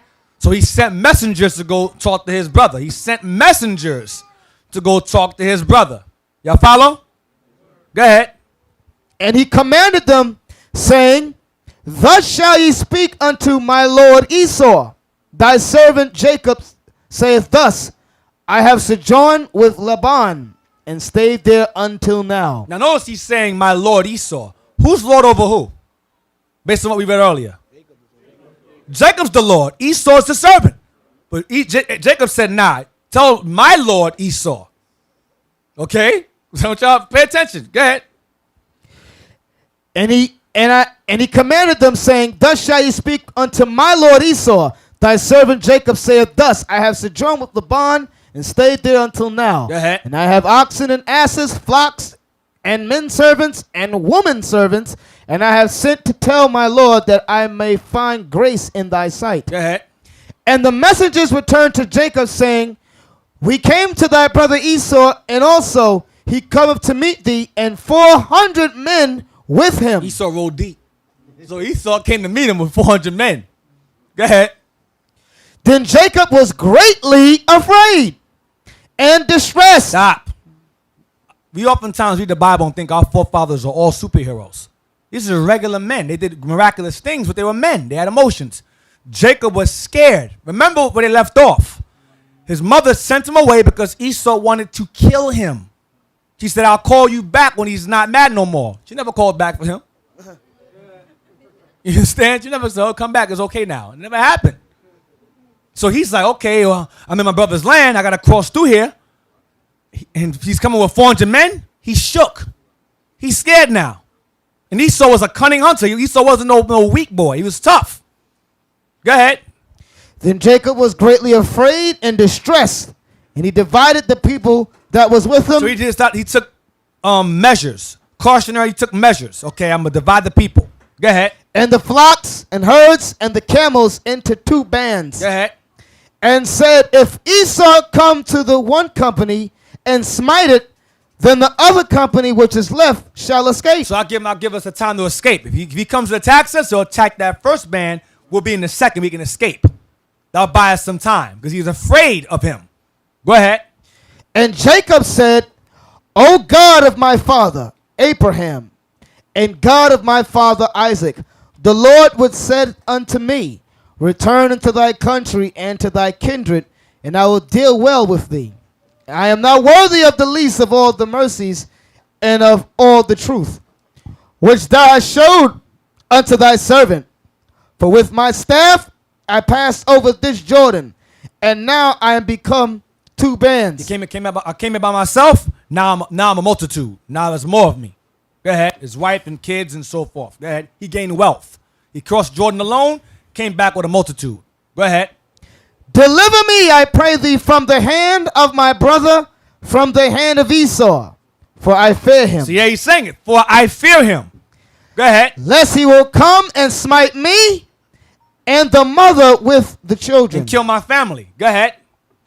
And thou said, I will surely do thee good, and make thy seed as the sand of the sea, which cannot be numbered for multitude." But he promised Jacob that the blessing I gave to your fathers Abraham and Isaac is going to be passed on to you. Don't worry about it. But he was still afraid. He was a regular man. Go ahead. And he lodged there that same night, and took of that which came to his hand a present for Esau his brother. You got to understand. You understand. Esau's rolling 400 deep. It's not like it's him versus him. Jacob fight him alone, probably fight him one-on-one. But he said he's coming with 400 men. Jacob wasn't no military. Jacob could defend himself against Esau, but 400 men? So at this point, he's nervous. He's distressed. So he's asking the Lord to protect him, to look after him. That's why he's so fearful. Plus Esau's hatred from so many years ago. All right? Jake don't have a problem with understanding that. Look at it today. One Edomite will roll up and a whole crowd of Negroes be scared to death. Yep. So you got 400 of them against our forefather. And we don't understand that? Right. Go ahead. 200 she-goats and 20 he-goats, 200 ewes. Ewes. Ewes. Ewes is Ewes. she lambs. She lambs. Go ahead. And 20 rams. 30 milk camels with their colts, 40 kine and 10 bulls, 20 she-asses and 10 foals. This is like money. So he's like a briefcase of money. Give him some of this money. It'll calm him down. Give him some of this. So he's trying to keep Esau calm. Go ahead. And he delivered them into the hand of his servants. Every drove by themselves and said unto his servants, pass over before me, and put a space betwixt drove and drove. So for all the animals he had a servant had different groups. Like one group would come by, taught the Esau. One group would come by, taught the Esau. One group would come by, taught the Esau. He would do it in sections. Go ahead. That's how much money, that's how much wealth he had and servants he had. Go ahead. And he commanded the foremost, saying, when Esau my brother meeteth thee, and asketh thee, saying, whose art thou? And whither goest thou? And whose are these before thee? Then thou shalt say, they be thy servant Jacob's. It is a present sent unto my lord Esau. And behold, also he is behind us. Go ahead. And so commanded he the second, and the third, and all that followed the droves, saying, on this manner shall ye speak unto Esau when ye find him. Go ahead. And say ye moreover, behold, thy servant Jacob is behind us, for he said, I will appease him with the present that goeth before me, and afterward I will see his face. Peradventure he will accept of me. Peradventure he'll accept it. Go ahead. So went the present over before him, and himself lodged that night in the company. Go ahead. And he rose up that night and took his two wives and his 2 women servants and his 11 sons, and passed over the ford Jabbok. And he took them and sent them over the brook, and sent over that he had. So I want you to go. Let's go down to, what was that? I want to go to. Go to 33. 33 verse 1. This is the book of Genesis 33 and verse 1. Uh-huh. And Jacob lifted up his eyes and looked, and behold, Esau came, and with him 400 men. So he shows up with his 400 men. He rolling deep. Go ahead. And he divided the children unto Leah, and unto Rachel, and unto the 2 handmaids. And he put the handmaids and their children foremost, and Leah and her children after, and Rachel and Joseph hindermost. Go ahead. And he passed over before them, and He walked in front of them. Go ahead. and bowed himself to the ground 7 times. He bowed down himself to the ground 7 times, a form of humility. Go ahead. Until he came near to his brother. Go ahead. And Esau ran to meet him and embraced him, Esau ran and hugs him. Go ahead. and fell on his neck and kissed him, and they wept. And they started crying because he ain't seen him in so long. So Esau did forget. He calmed down, like his mother said. Go ahead. And he lifted up his eyes and saw the woman and the children, and said, who are those with thee? And he said, the children which God hath graciously given thy servant. Go ahead. Then the handmaidens came near, they and their children, and they bowed themselves. Form of humility. Go ahead. And Leah also with her children came near, and bowed themselves. And after came Joseph near, and Rachel, and they bowed themselves. Go ahead. And he said, what meanest thou by all this drove which I met? What you bring all these things to me for? Go ahead. And he said, these are to find grace in the sight of my Lord. This is all for you. Go ahead. And Esau said, I have enough, my brother. I'm rich. I'm good. I'm rich like you. I don't need that stuff. Keep that thou hast unto thyself. I don't want it. Go ahead. And Jacob said, nay, I pray thee, if now I have found grace in thy sight, If we good, I want you to take it. You don't want to kill me? You can have it. Go ahead. then receive my present at my hand. For therefore I have seen thy face, as though I had seen the face of God. Stop. They go, see? See? So Esau had the face of God. He looked like Esau. That's not what that means. It's what the Edomites ran with this. This is, remember, he called to my Lord. He bowed down 7 times. These are statements of humility. Statements of humility. That's not literal. Because Esau is not Jacob's Lord. It's vice versa. Y'all understand that, don't y'all? Don't let nobody fool you with that mess that they be coming up with. Read that as though what? As though I had seen the face of God, and thou wast pleased with me. Take, I pray thee, my blessing that is brought to thee, because God hath dealt graciously with me. And because I have enough, he urged him, and he took it. So he urged him, and he says, all right, fine, I'll take it. And he takes it. So now, I'll give an example. He says, I've seen your face as a face of God, right? Let's get Esther in the Apocrypha, chapter 15, verse 6. Now, Mordecai sent his cousin Esther to help to basically save us from Haman's order, who was under the king, to have the Jews killed off. So she was the only one that can get close enough to the king to convince him to not allow the Jews to be killed off. Y'all understand?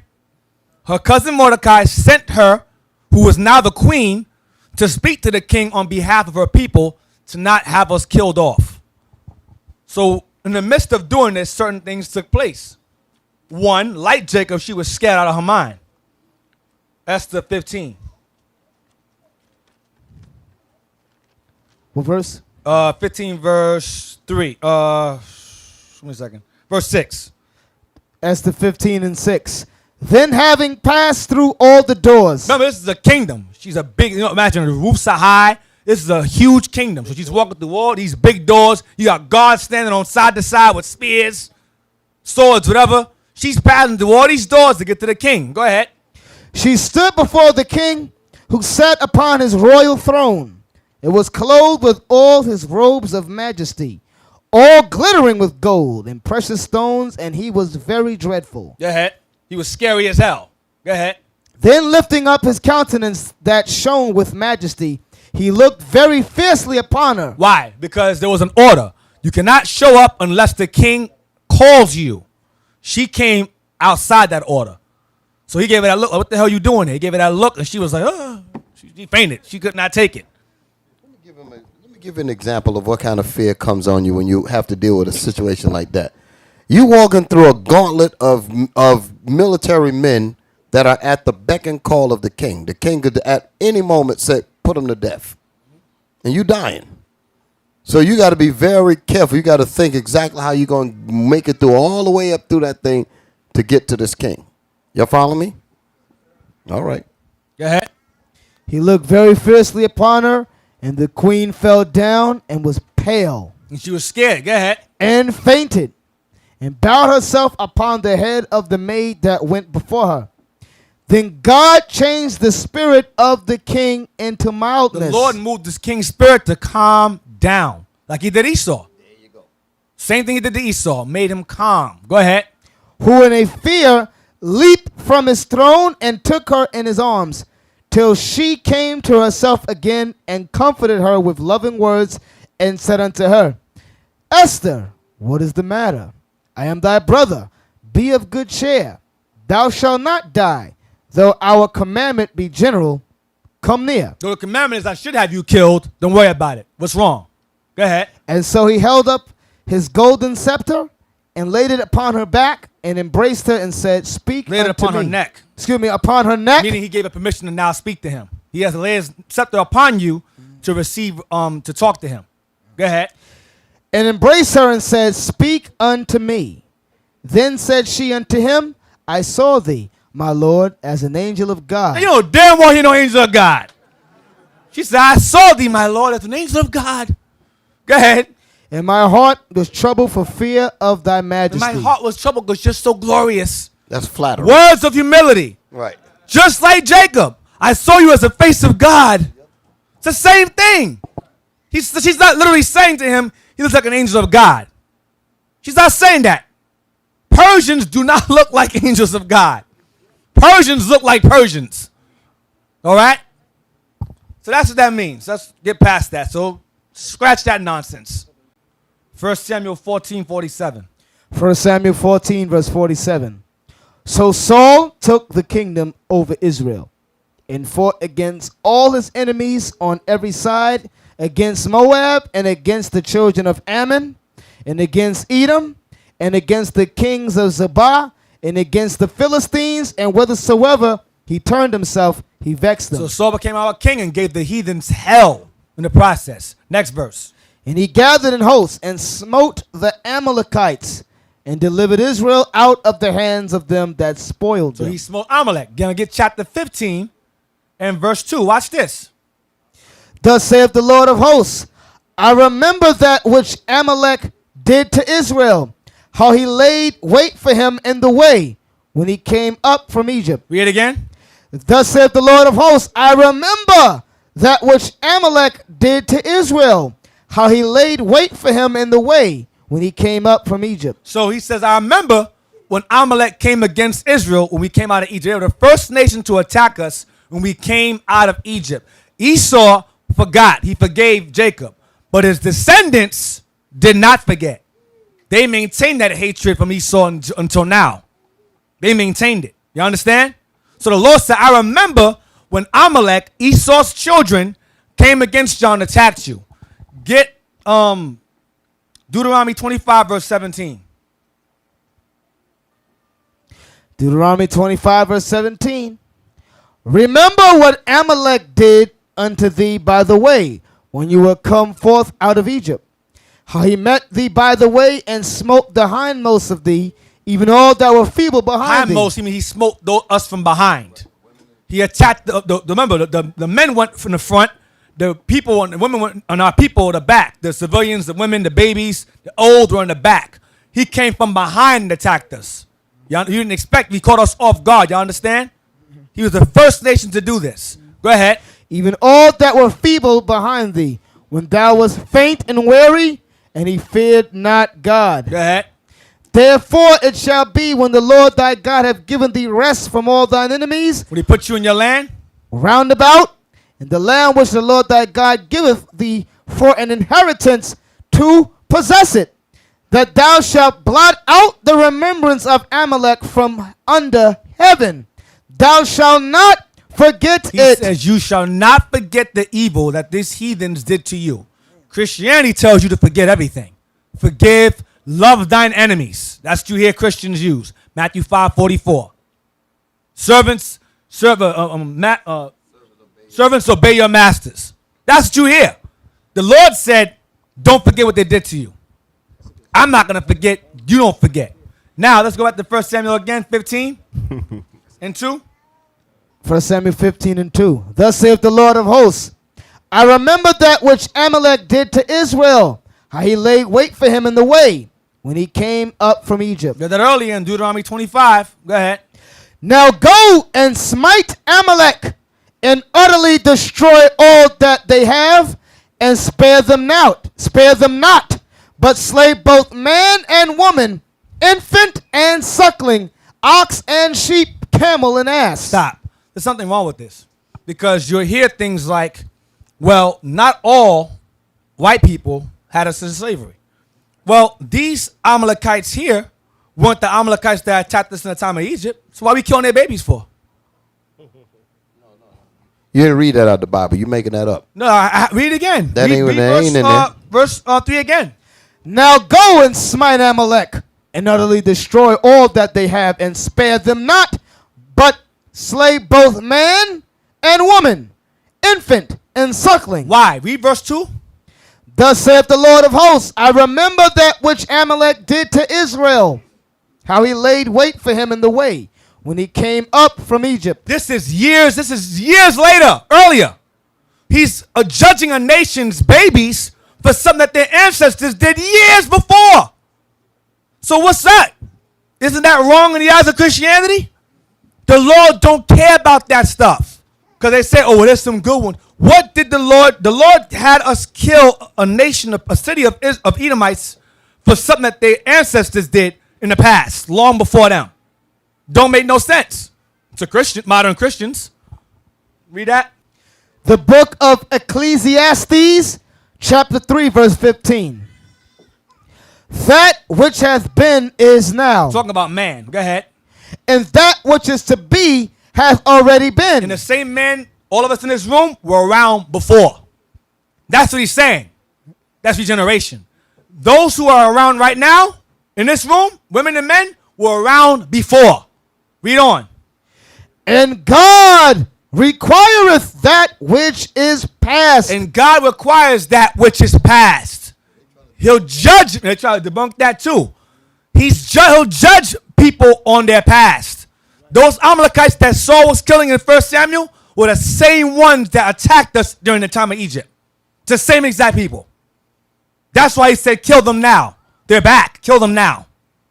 Y'all understand? Hope so. And that's just a piece. I'm not going to go into that's another class.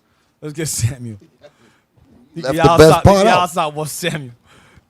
When Samuel goes, he hacks them up. Yes. Agag. Yes. 1 Samuel 15. Leaving Samuel, Saul didn't kill everybody. Leaving Saul, all the juicy stuff out. No. Saul didn't kill everybody. Jump down to verse. Jump down to verse 5. 1 Samuel 15 and verse 5. And Saul came to a city of Amalek. Stop. He came to a city of Amalek. He didn't kill all of them off. He killed a particular city where they dwelt off, who were responsible in the past for attacking us when we came out of Egypt. Y'all understand? So he didn't kill off the entire nation, this entire group of Edomites. He killed this particular city off, or he was supposed to. Read on. Verse 7. Just to verse 7. Verse 7. And Saul smote the Amalekites from Havilah until thou comest to Shur, that is over against Egypt. And he took Agag, the king of the Amalekites, alive. So he kept Agag alive. Go ahead. For some reason. And utterly destroyed all the people with the edge of the sword. And killed everyone else. Now, let's go to, remember the Lord told him to kill off the women, children, animals, kill their flock. As he told them, right? You remember that? Back in verse 2 and 3? But Saul doesn't listen. Let's jump to verse 10. No, read verse 9. Verse 9. Let's just read on to the bottom. But Saul and the people spared Agag, and the best of the sheep. He kept the sheep. And of the oxen. Kept the ox. And of the fatlings and the lambs, and all that was good. What the Lord said to destroy. Go ahead. And would not utterly destroy them, but everything that was vile and refuse, that they destroyed utterly. That was vile and refuse. They destroyed utterly. Go ahead. Then came the word of the Lord unto Samuel, saying, It repenteth me that I have set up Saul to be king, for he is turned back from following me. He don't listen. Go ahead. And hath not performed my commandments. And it grieved Samuel, and he cried unto the Lord all night. To forgive Saul, but he wouldn't. Go ahead.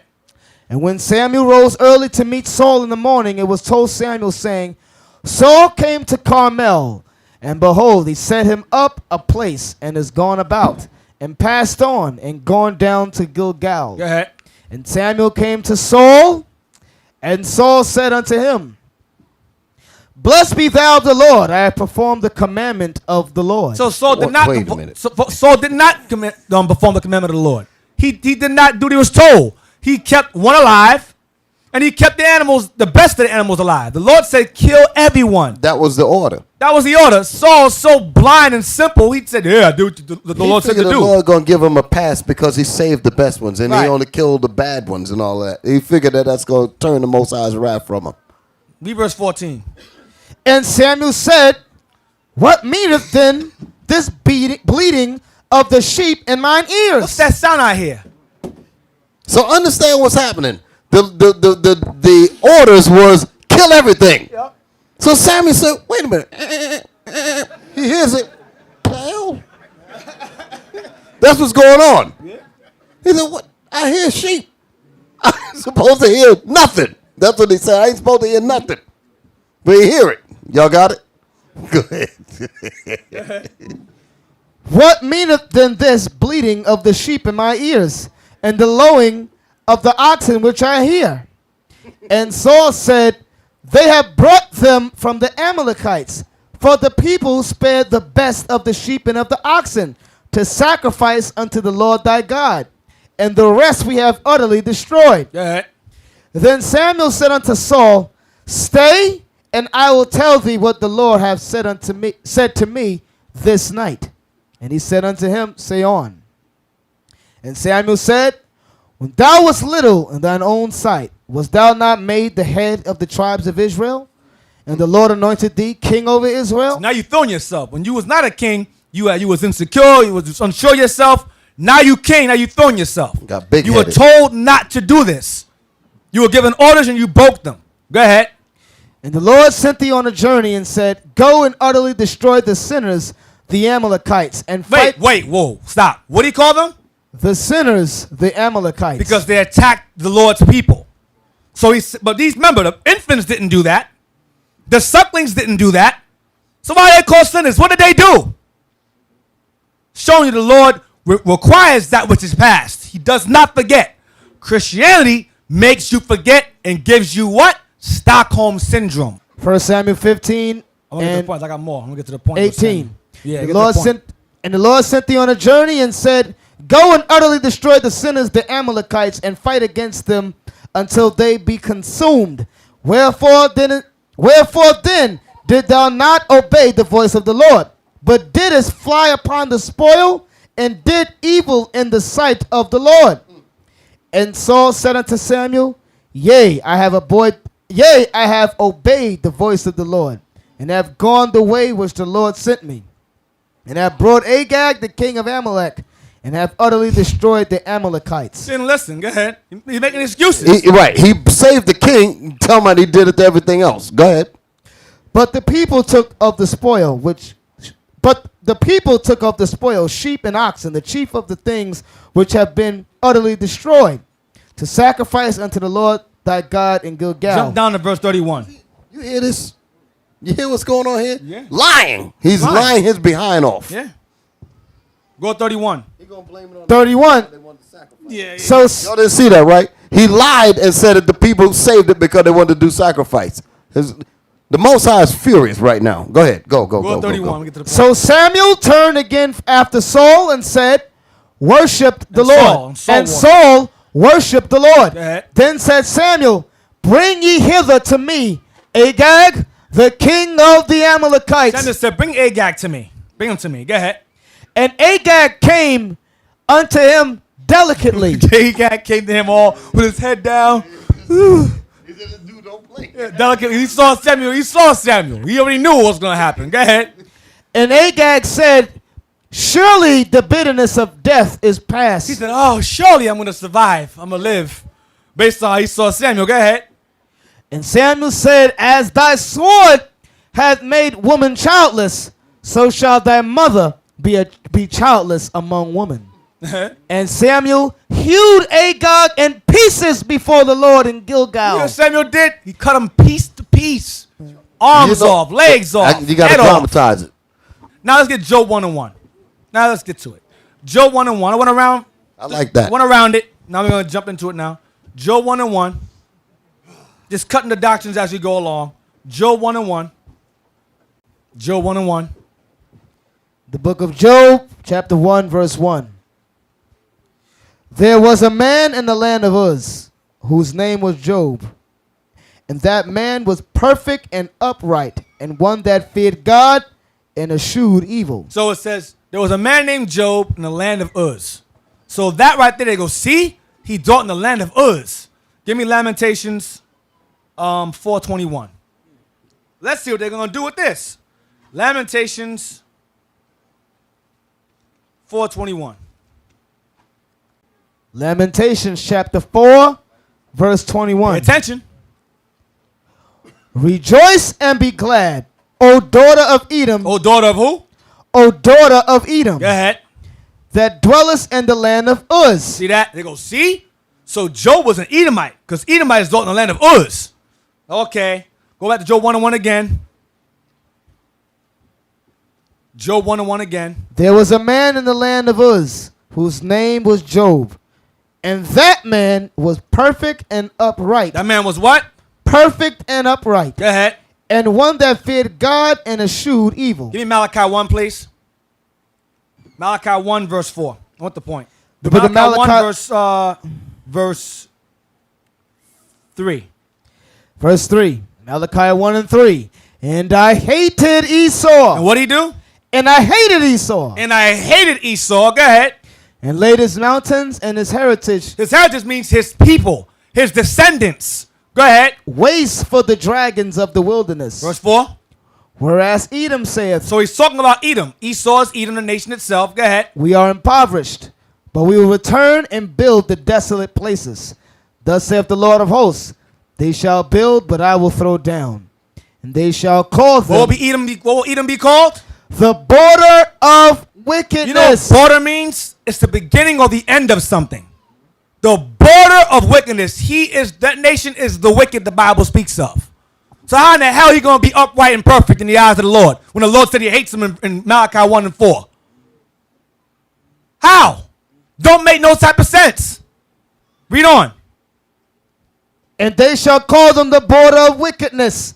And the people, And the what? and the people, No, and the person. and the people, No, just one person. and the people, Go ahead. against whom the Lord hath indignation forever. And he hates them forever. The Lord does not do what Esau because he's the devil the Bible speaks of. It's clear cut, and he's the wicked the Bible speaks of. So the Most High has indignation against the world of Esau. Right. That's what that translates into. When you say the people, you mean every last one of them. Right. Every last one of them. But somehow Job got a pass. Now let's get Job 4 and 20 Job 4 and 1. They're gonna use this also. Job chapter 4, verse 1. Then Eliphaz the Temanite answered and said, Stop. This is Job's friend. He's called the Temanite. Get Genesis 36 and verse 8. Read through it fast. We're gonna read verse 11. Genesis 36, verse 8. Eliphaz the Temanite, right? Eliphaz the Temanite. Temanite. Thus dwelt Esau in Mount Seir. Esau is Edom. Esau, his name was changed to Edom. Go ahead. And these are the generations of Esau, the father of the Edomites in Mount Seir. Jump down to verse 10. Verse 10.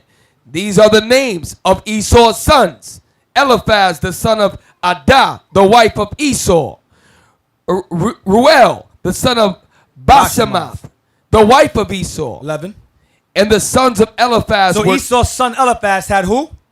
were Teman. Teman. Stop. Omo- Teman. So Teman is a group of Edomites. They go, see? Eliphaz the Temanite. He was an Edomite, see? Because he dwelt in the land of Teman. So automatically he's an Edomite.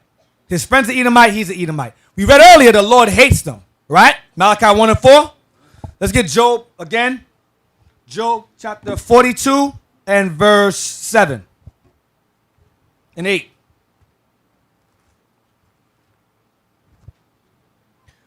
Job chapter 42, verse 7 and 8.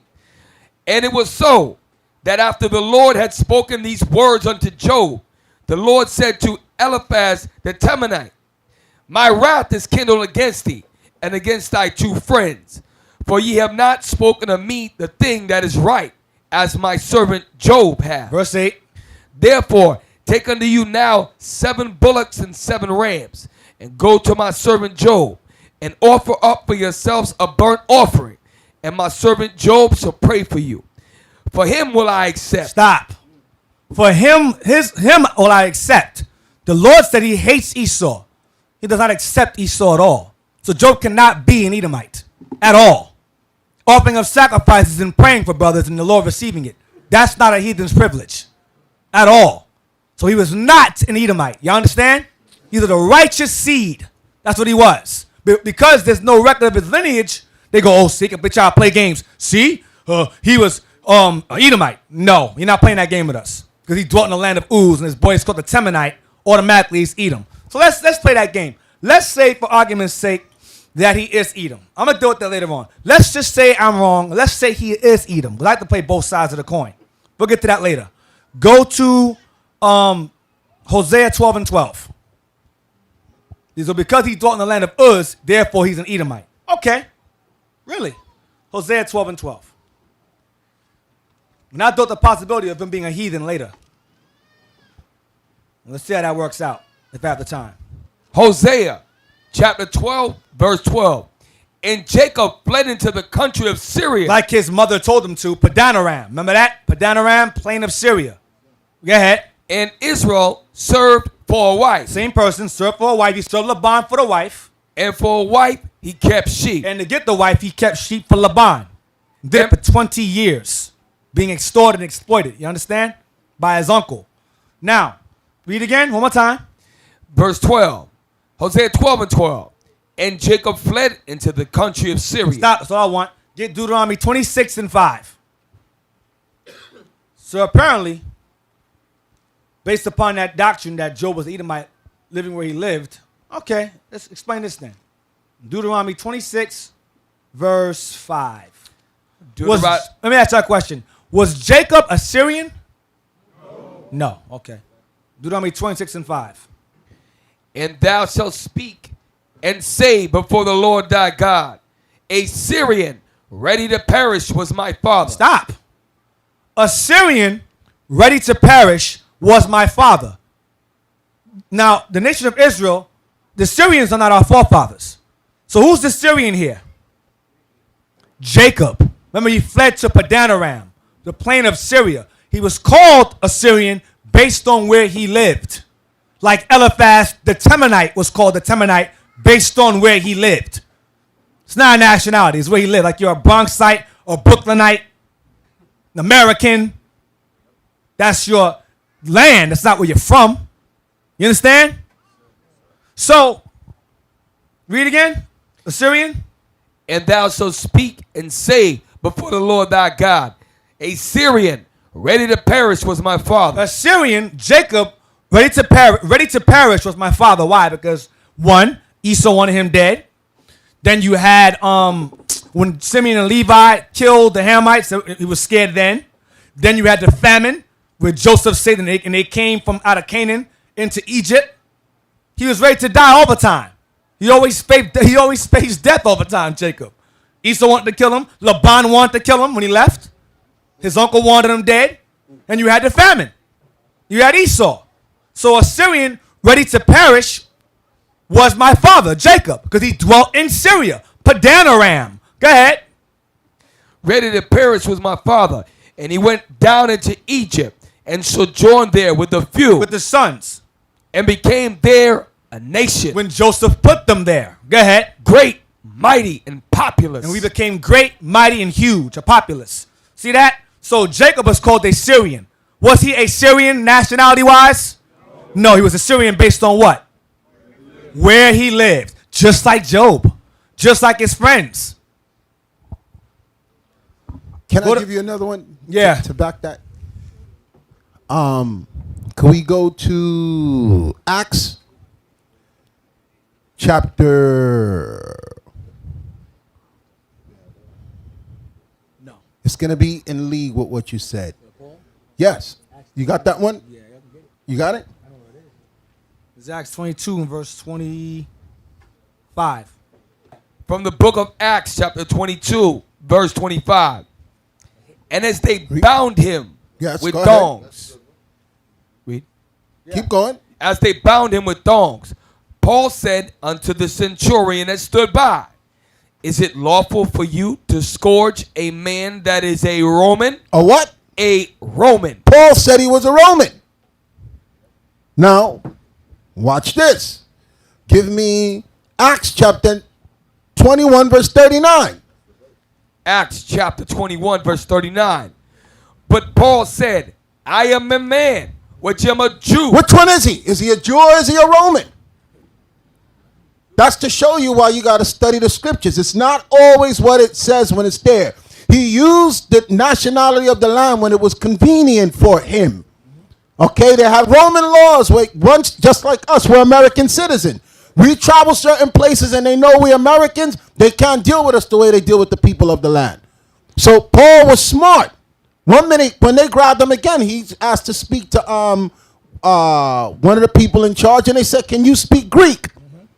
Okay, so one minute he was saying he was Roman, the next minute he was saying he was Greek, the next minute he was saying he was a Jew, the next minute he said, I'm from the tribe of Benjamin. Okay? So Paul was very crafty on how he maneuvered amongst the people. So don't let these Edomites, they don't know nothing about the scriptures. And they're going to throw things out there based on your lack of understanding of how our forefathers moved. They will call you according to the land where you were born. Or had citizenship. Or you have citizenship. Or had citizenship. And that's the scriptures that they're using to say, you see, he was white because of where he came from. And that's pure foolishness. The Negro was born in America. They don't even call him an American. They call him a denizen. Exactly. Okay. Go to 1 Chronicles 29, verse 23. 1 Chronicles 29, verse 23. 1 Chronicles chapter 29 and verse 23.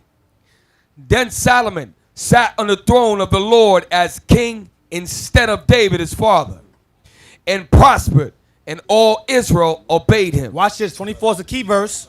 Verse 24. And all the princes and the mighty men, All the princes and the mighty men. Listen up. Mighty men.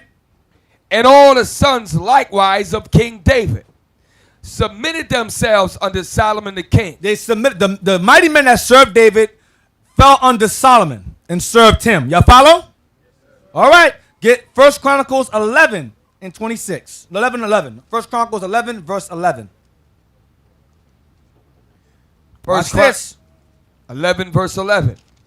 And this is the number of mighty men whom David had. That's all I want. Now jump to verse 26. These are David's mighty men. Verse 26 now. Also the valiant men of the armies were. Stop. That's all I want. Get 39.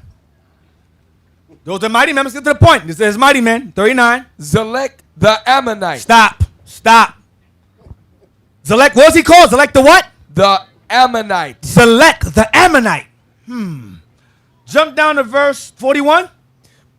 Uriah the Hittite. That's the one he killed for his wife. Uriah the Hittite. That's a Hamite.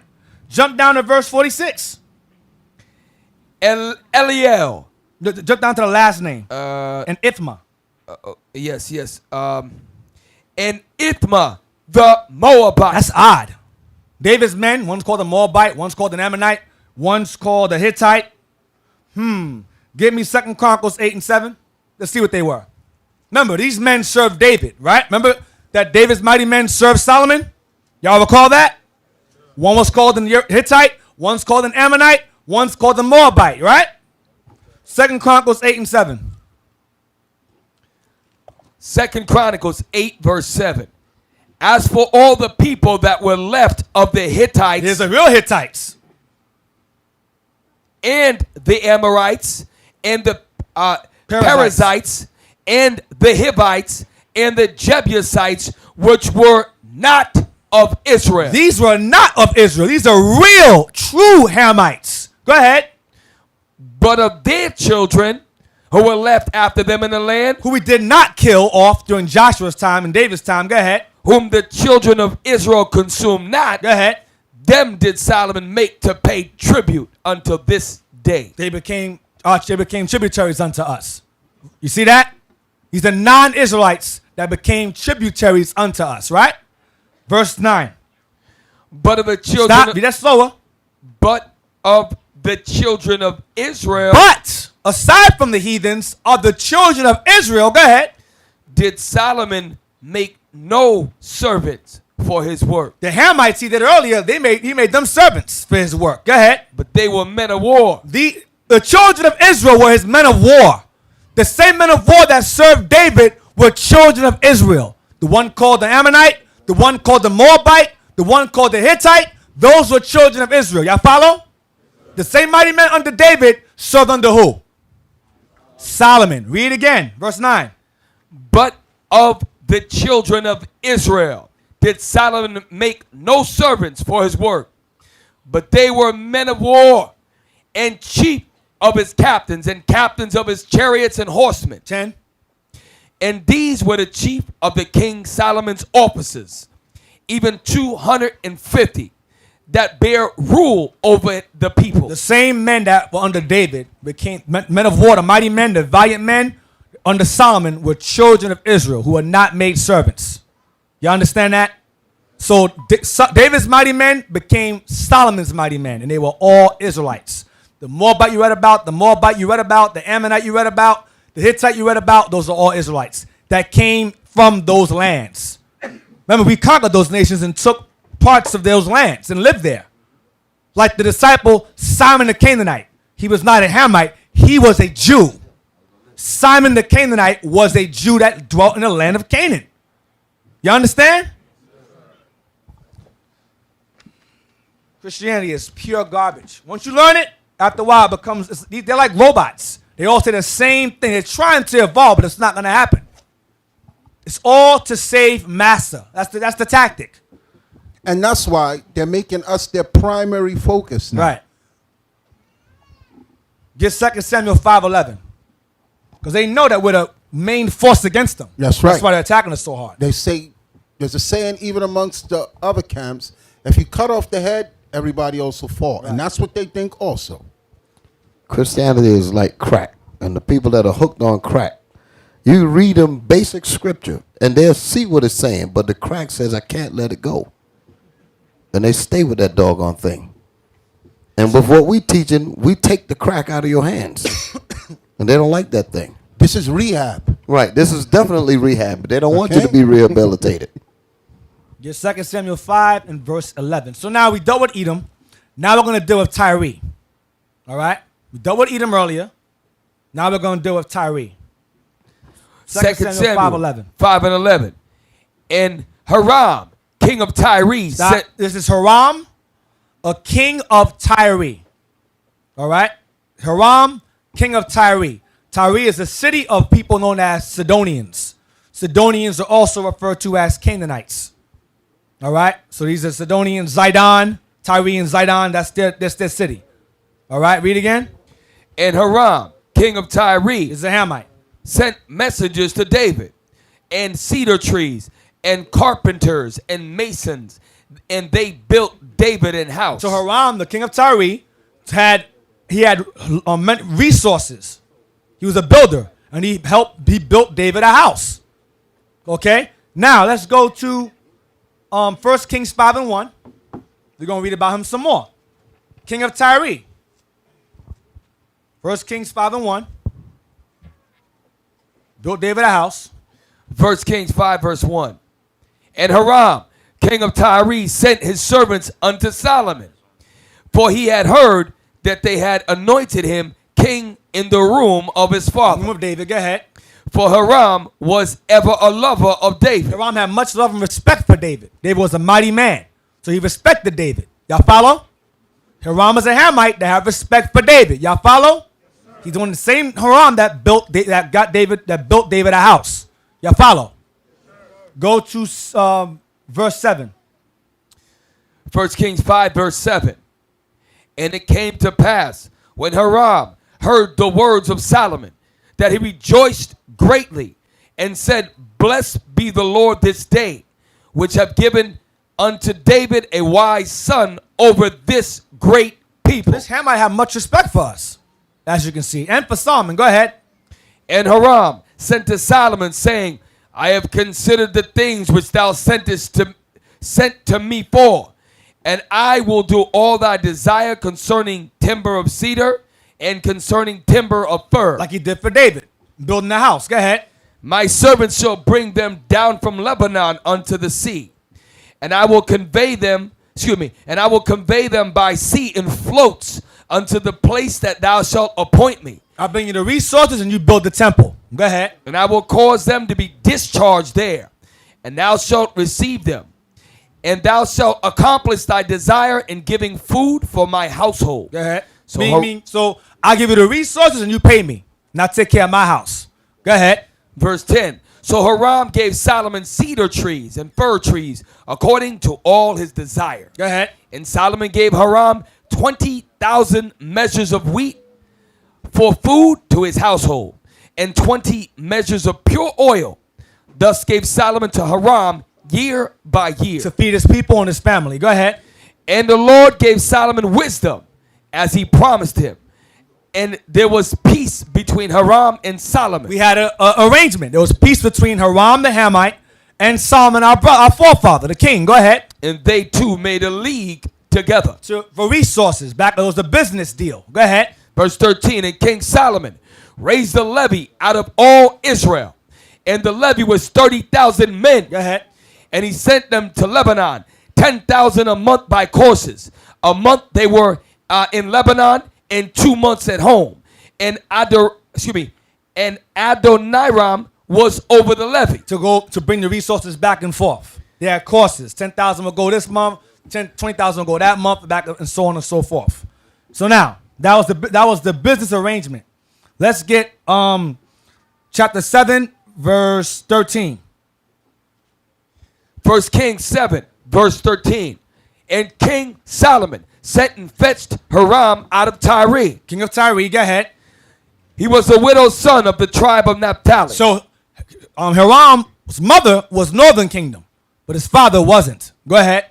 He was the widow's son of the tribe of Naphtali, and his father was a man of Tyre, Go ahead. a worker in brass, and he was filled with wisdom and understanding, and cunning to work all works in brass. And he came to King Solomon and wrought all his work. See that? So we had an arrangement with this Hamite king. So you had Israel and Tyre, or the Tyrians, working together, right? You understand?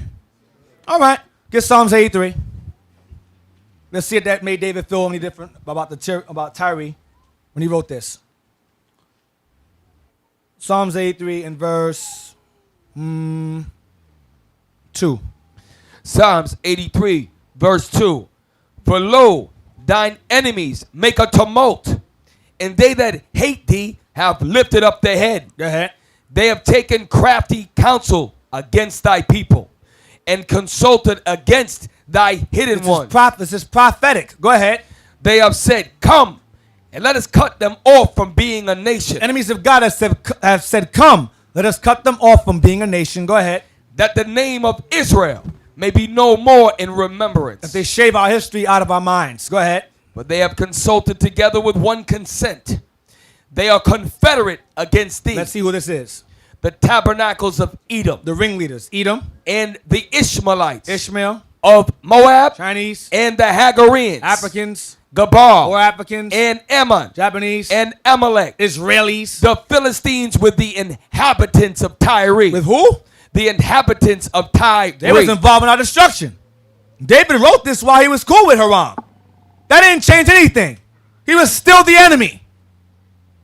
Verse 12. Who said, let us take to ourselves the houses of God in possession. That was their plan, to take the houses of God, southern and northern kingdom, into their possession, to overthrow and destroy us and cut us off from being a nation. So Tyre was in that list. The same nation that Hiram was part of. It changes nothing. Y'all understand? He's still our enemy regardless. That was utilized for his resources. Go to Amos 1 now. Amos 1. Verse 6. Amos chapter 1, verse 6. Skim through it.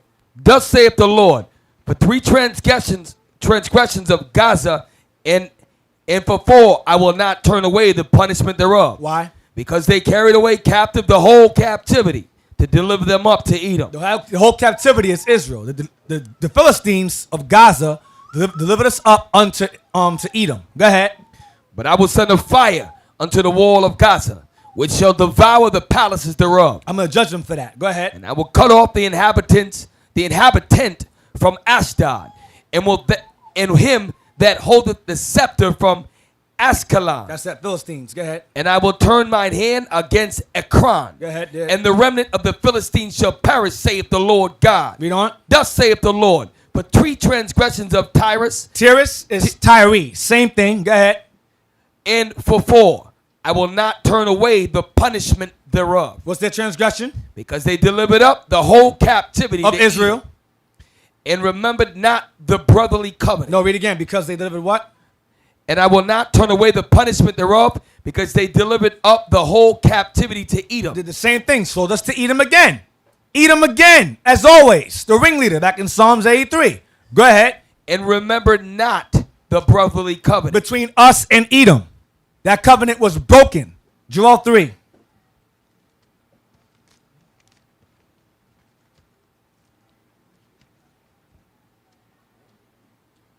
Verse 4. Joel chapter 3 verse 4.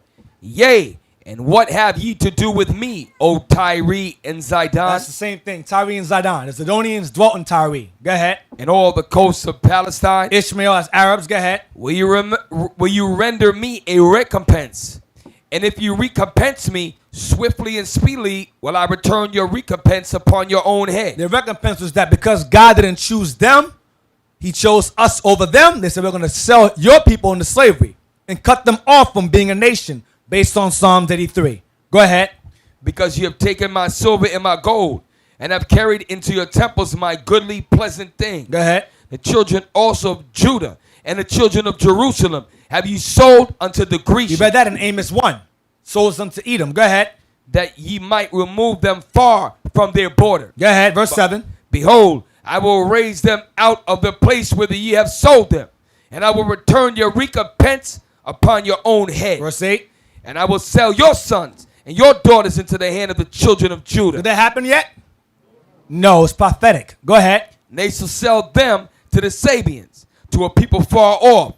For the Lord has spoken it. So we're going to sell Tyre and Zidon, or the Sidonians into slavery, but do that to us, to the Sabians in the kingdom. All right? So recompense is rewarded to them. Lamentations 4 and 21. Lamentations chapter 4 verse 21. Rejoice and be glad, O daughter of Edom, that dwellest in the land of Uz. Go ahead. The cup also shall pass through unto thee. Thou shalt be drunken and shalt make thyself naked. Your sin shall be revealed. Next verse. The punishment of thy iniquity is accomplished. It's complete. O daughter of Zion. Meaning it's time for us to be delivered. Go ahead. He will no more carry thee away into captivity. He is Edom. Go ahead.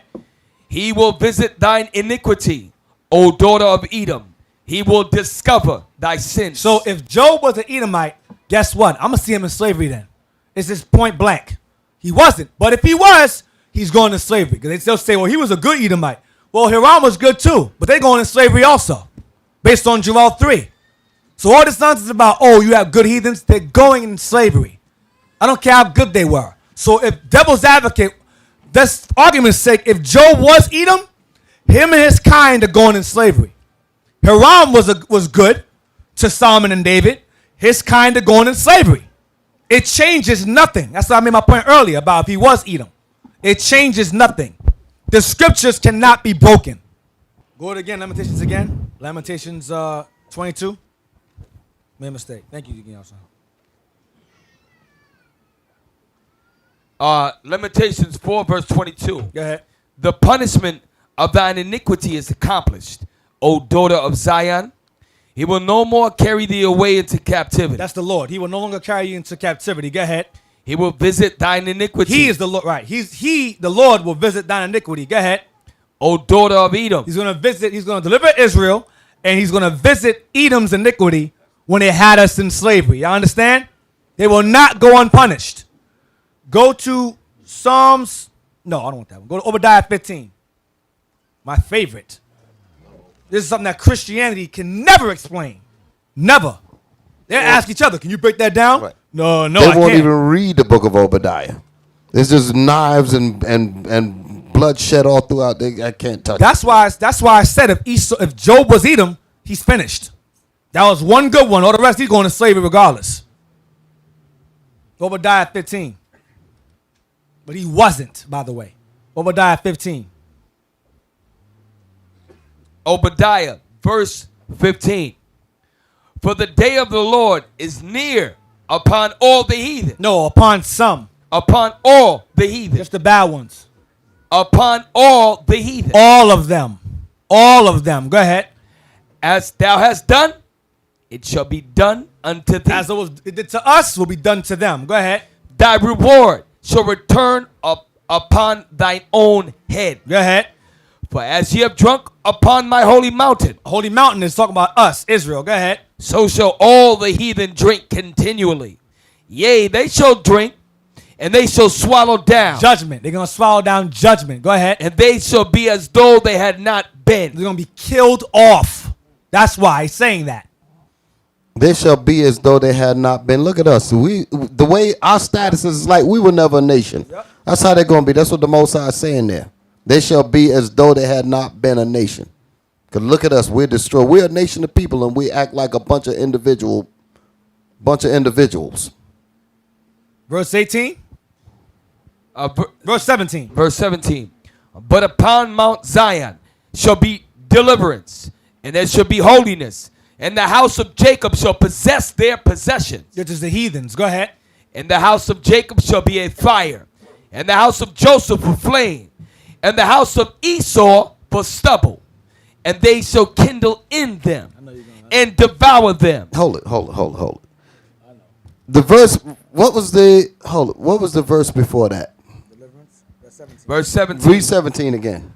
But upon Mount Zion shall be deliverance, and there shall be holiness, and the house of Jacob shall possess their possession. And the house of Jacob shall possess all of the nation's possessions. Y'all hear that? Read the next verse. Verse 18. And the house of Jacob shall be a fire, and the house of Joseph a flame, and the house of Esau for stubble. He said, but the house of Esau for stubble. He didn't put the rest of the nations in that. Yep. You notice the separation? The Most High has a special judgment for Esau. He separated him from the rest of the nations. That's why it says in that dictionary, she is the only neighbor of the Israelites that was not given any promise of mercy from God. This is where they got it from. Verse 18 again. And the house of Jacob shall be a fire, and the house of Joseph a flame, and the house of Esau for stubble, and they shall kindle in them and devour them, and there shall not be any remaining of the house of Esau, for the Lord has spoken it. It should not be They any can't remaining. escape that judgment at all. None remaining means they're going to be killed off. Not Amalek, all of them. Every last one of them got to go. Why? Because they're the border of wickedness. The beginning and what?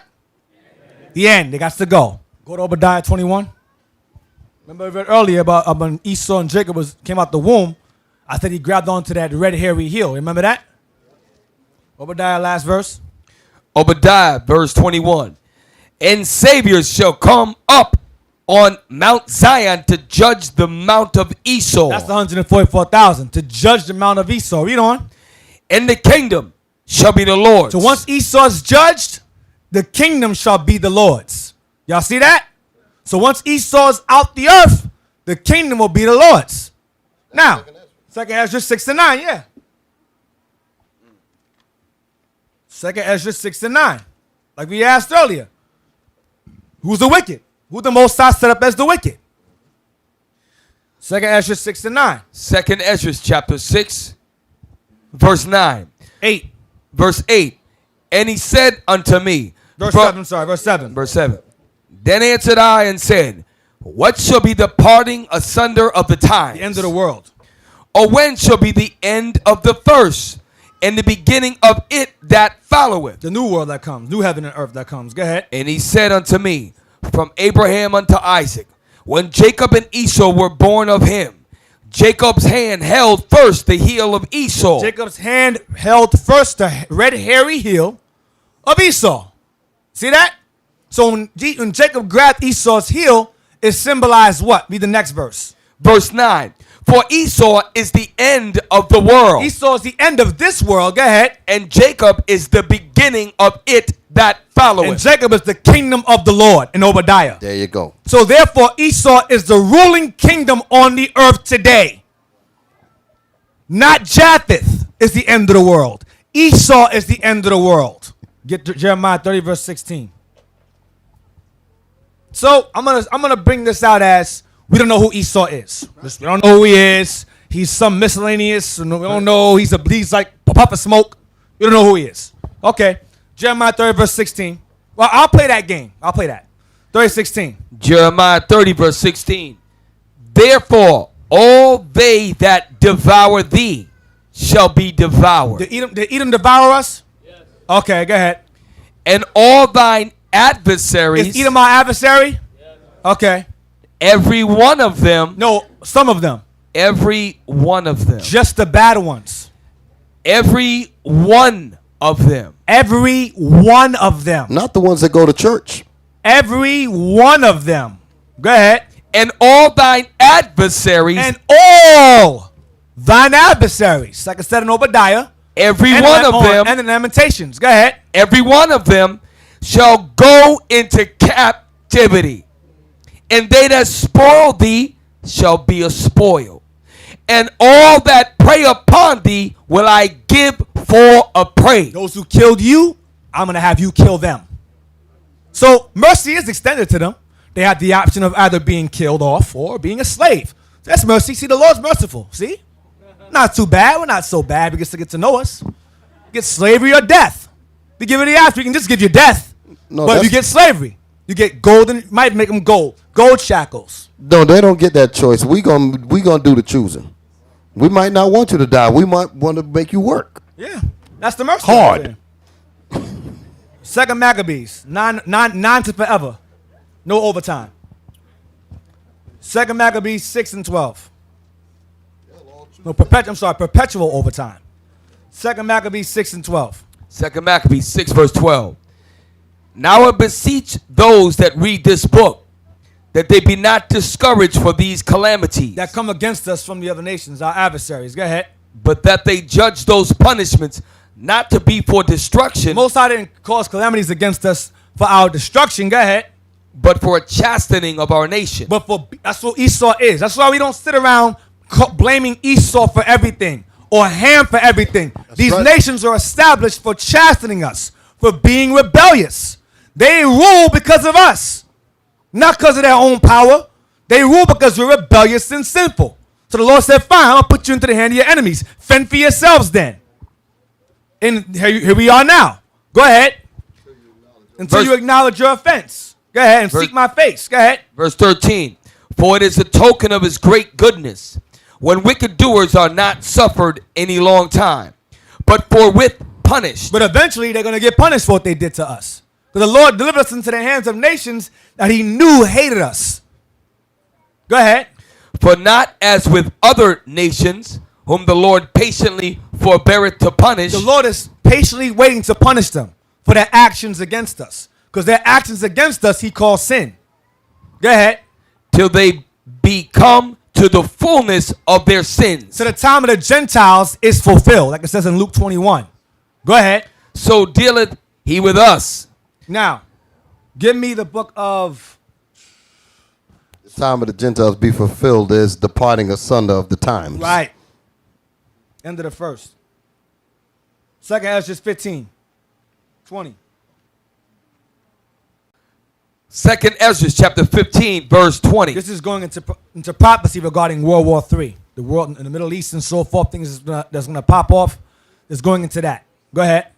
Behold, saith God, I will call together all the kings of the earth to reverence me, which are from the rising of the sun, from the south, and from the east. And Lebanon. That's Lebanon. Lebanon. Lebanus. That's Lebanon. Go ahead. Lebanus, to turn themselves one against another, World War III. Go ahead. and to repay the things that they have done to them, And to repay the things that they have done to them. The them is us. Go ahead. He's going to say it. like as they do yet this day unto my chosen, In secret. Go ahead. so will I do also, and recompense in their bosom. They're going to drink from that cup he spoke about in Obadiah and in Lamentations. Go ahead. Thus saith the Lord God, my right hand shall not spare the sinners, and my sword shall not cease over them that shed innocent blood upon the earth. That's what Esau does. Living by the sword. Shed innocent blood. Whether it be publicly or secretly. He does. Go to chapter 16, 46 to 48. Almost done. Second Ezra 16, 46 through 48. For strangers shall reap their fruits, Strangers are heathens that will reap our fruits. Go ahead. and spoil their goods, Take our possessions. overthrow their houses, and take their children captive. Put our children as slaves. For in captivity and famine shall they get children. And that's now. And they that occupy their merchandise with The robbery, heathens that occupy our merchandise through robbery, spoiling. Go ahead. the more they deck their cities, They decorate their cities with our wealth they built on our backs. America, Wall Street. their They built- house, Go ahead. their houses, their possessions, Go on. Read again. The more what? and that they occupy their merchandise with robbery, the more they deck their cities, The more they decorate their cities, their houses, their own homes. A lot of people have, a lot of these heathens have old money their Yeah, go ahead. possessions, and their own persons. and have felt on their clothes, their clothing. Go ahead. The more will I be angry with them for their sin. Because they earned that on our backs. The Lord is sitting back waiting for us to come on them. He's waiting on you, on us. For the kingdom comes not by observation. Go ahead. Saith the Lord. That's all I want. Get me Baruch 4:25. Almost done. Baruch 4:25.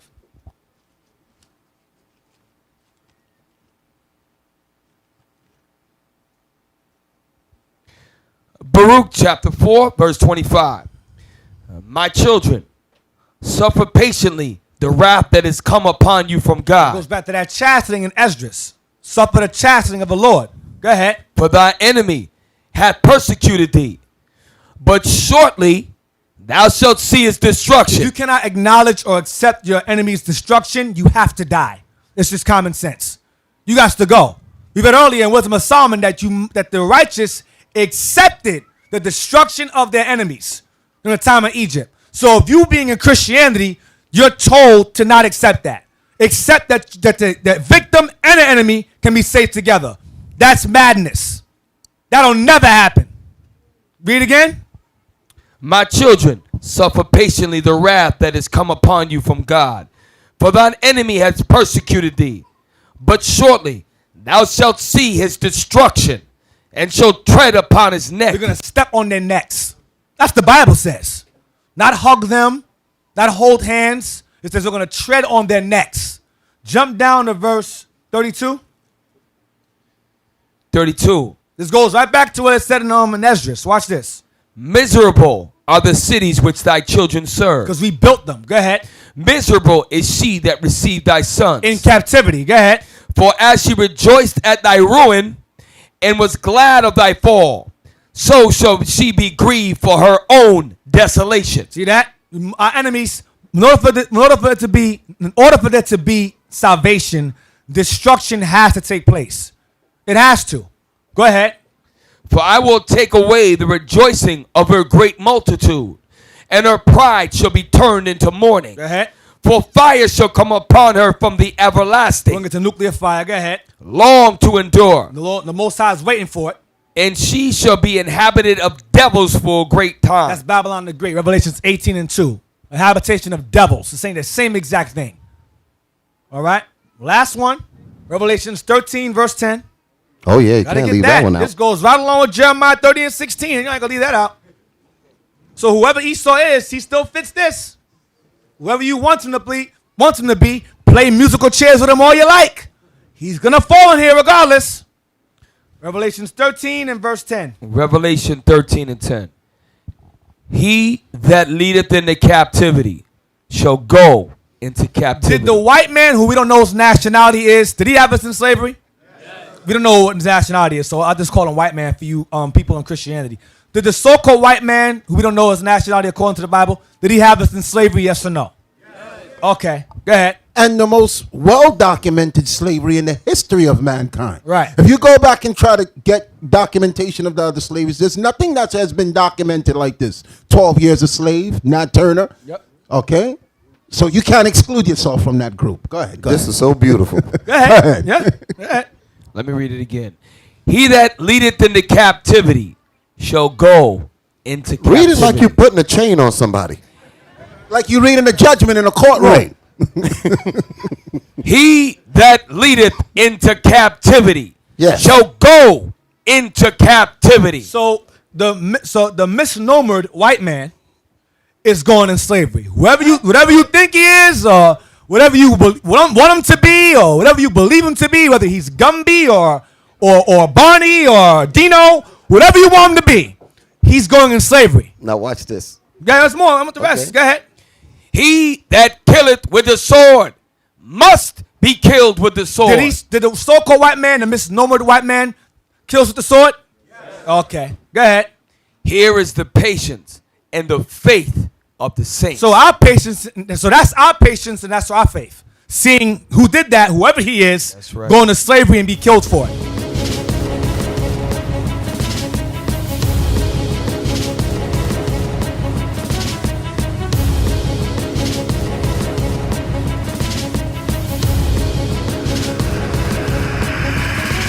Shalom, Israel. I'm Elder Nathaniel of Israel United in Christ. YouTube likes to shut our channels down, as some of you have noticed, ever so often. Subscribing to join IUIC will assure you will always stay connected to our YouTube accounts. We want to do our best to make sure this truth gets out. Please click and join our subscriber YouTube channel called Join IUIC to stay linked to all of our videos. So again, please make sure you subscribe to this Join IUIC channel to get your latest updates from all our YouTube channels. Shalom.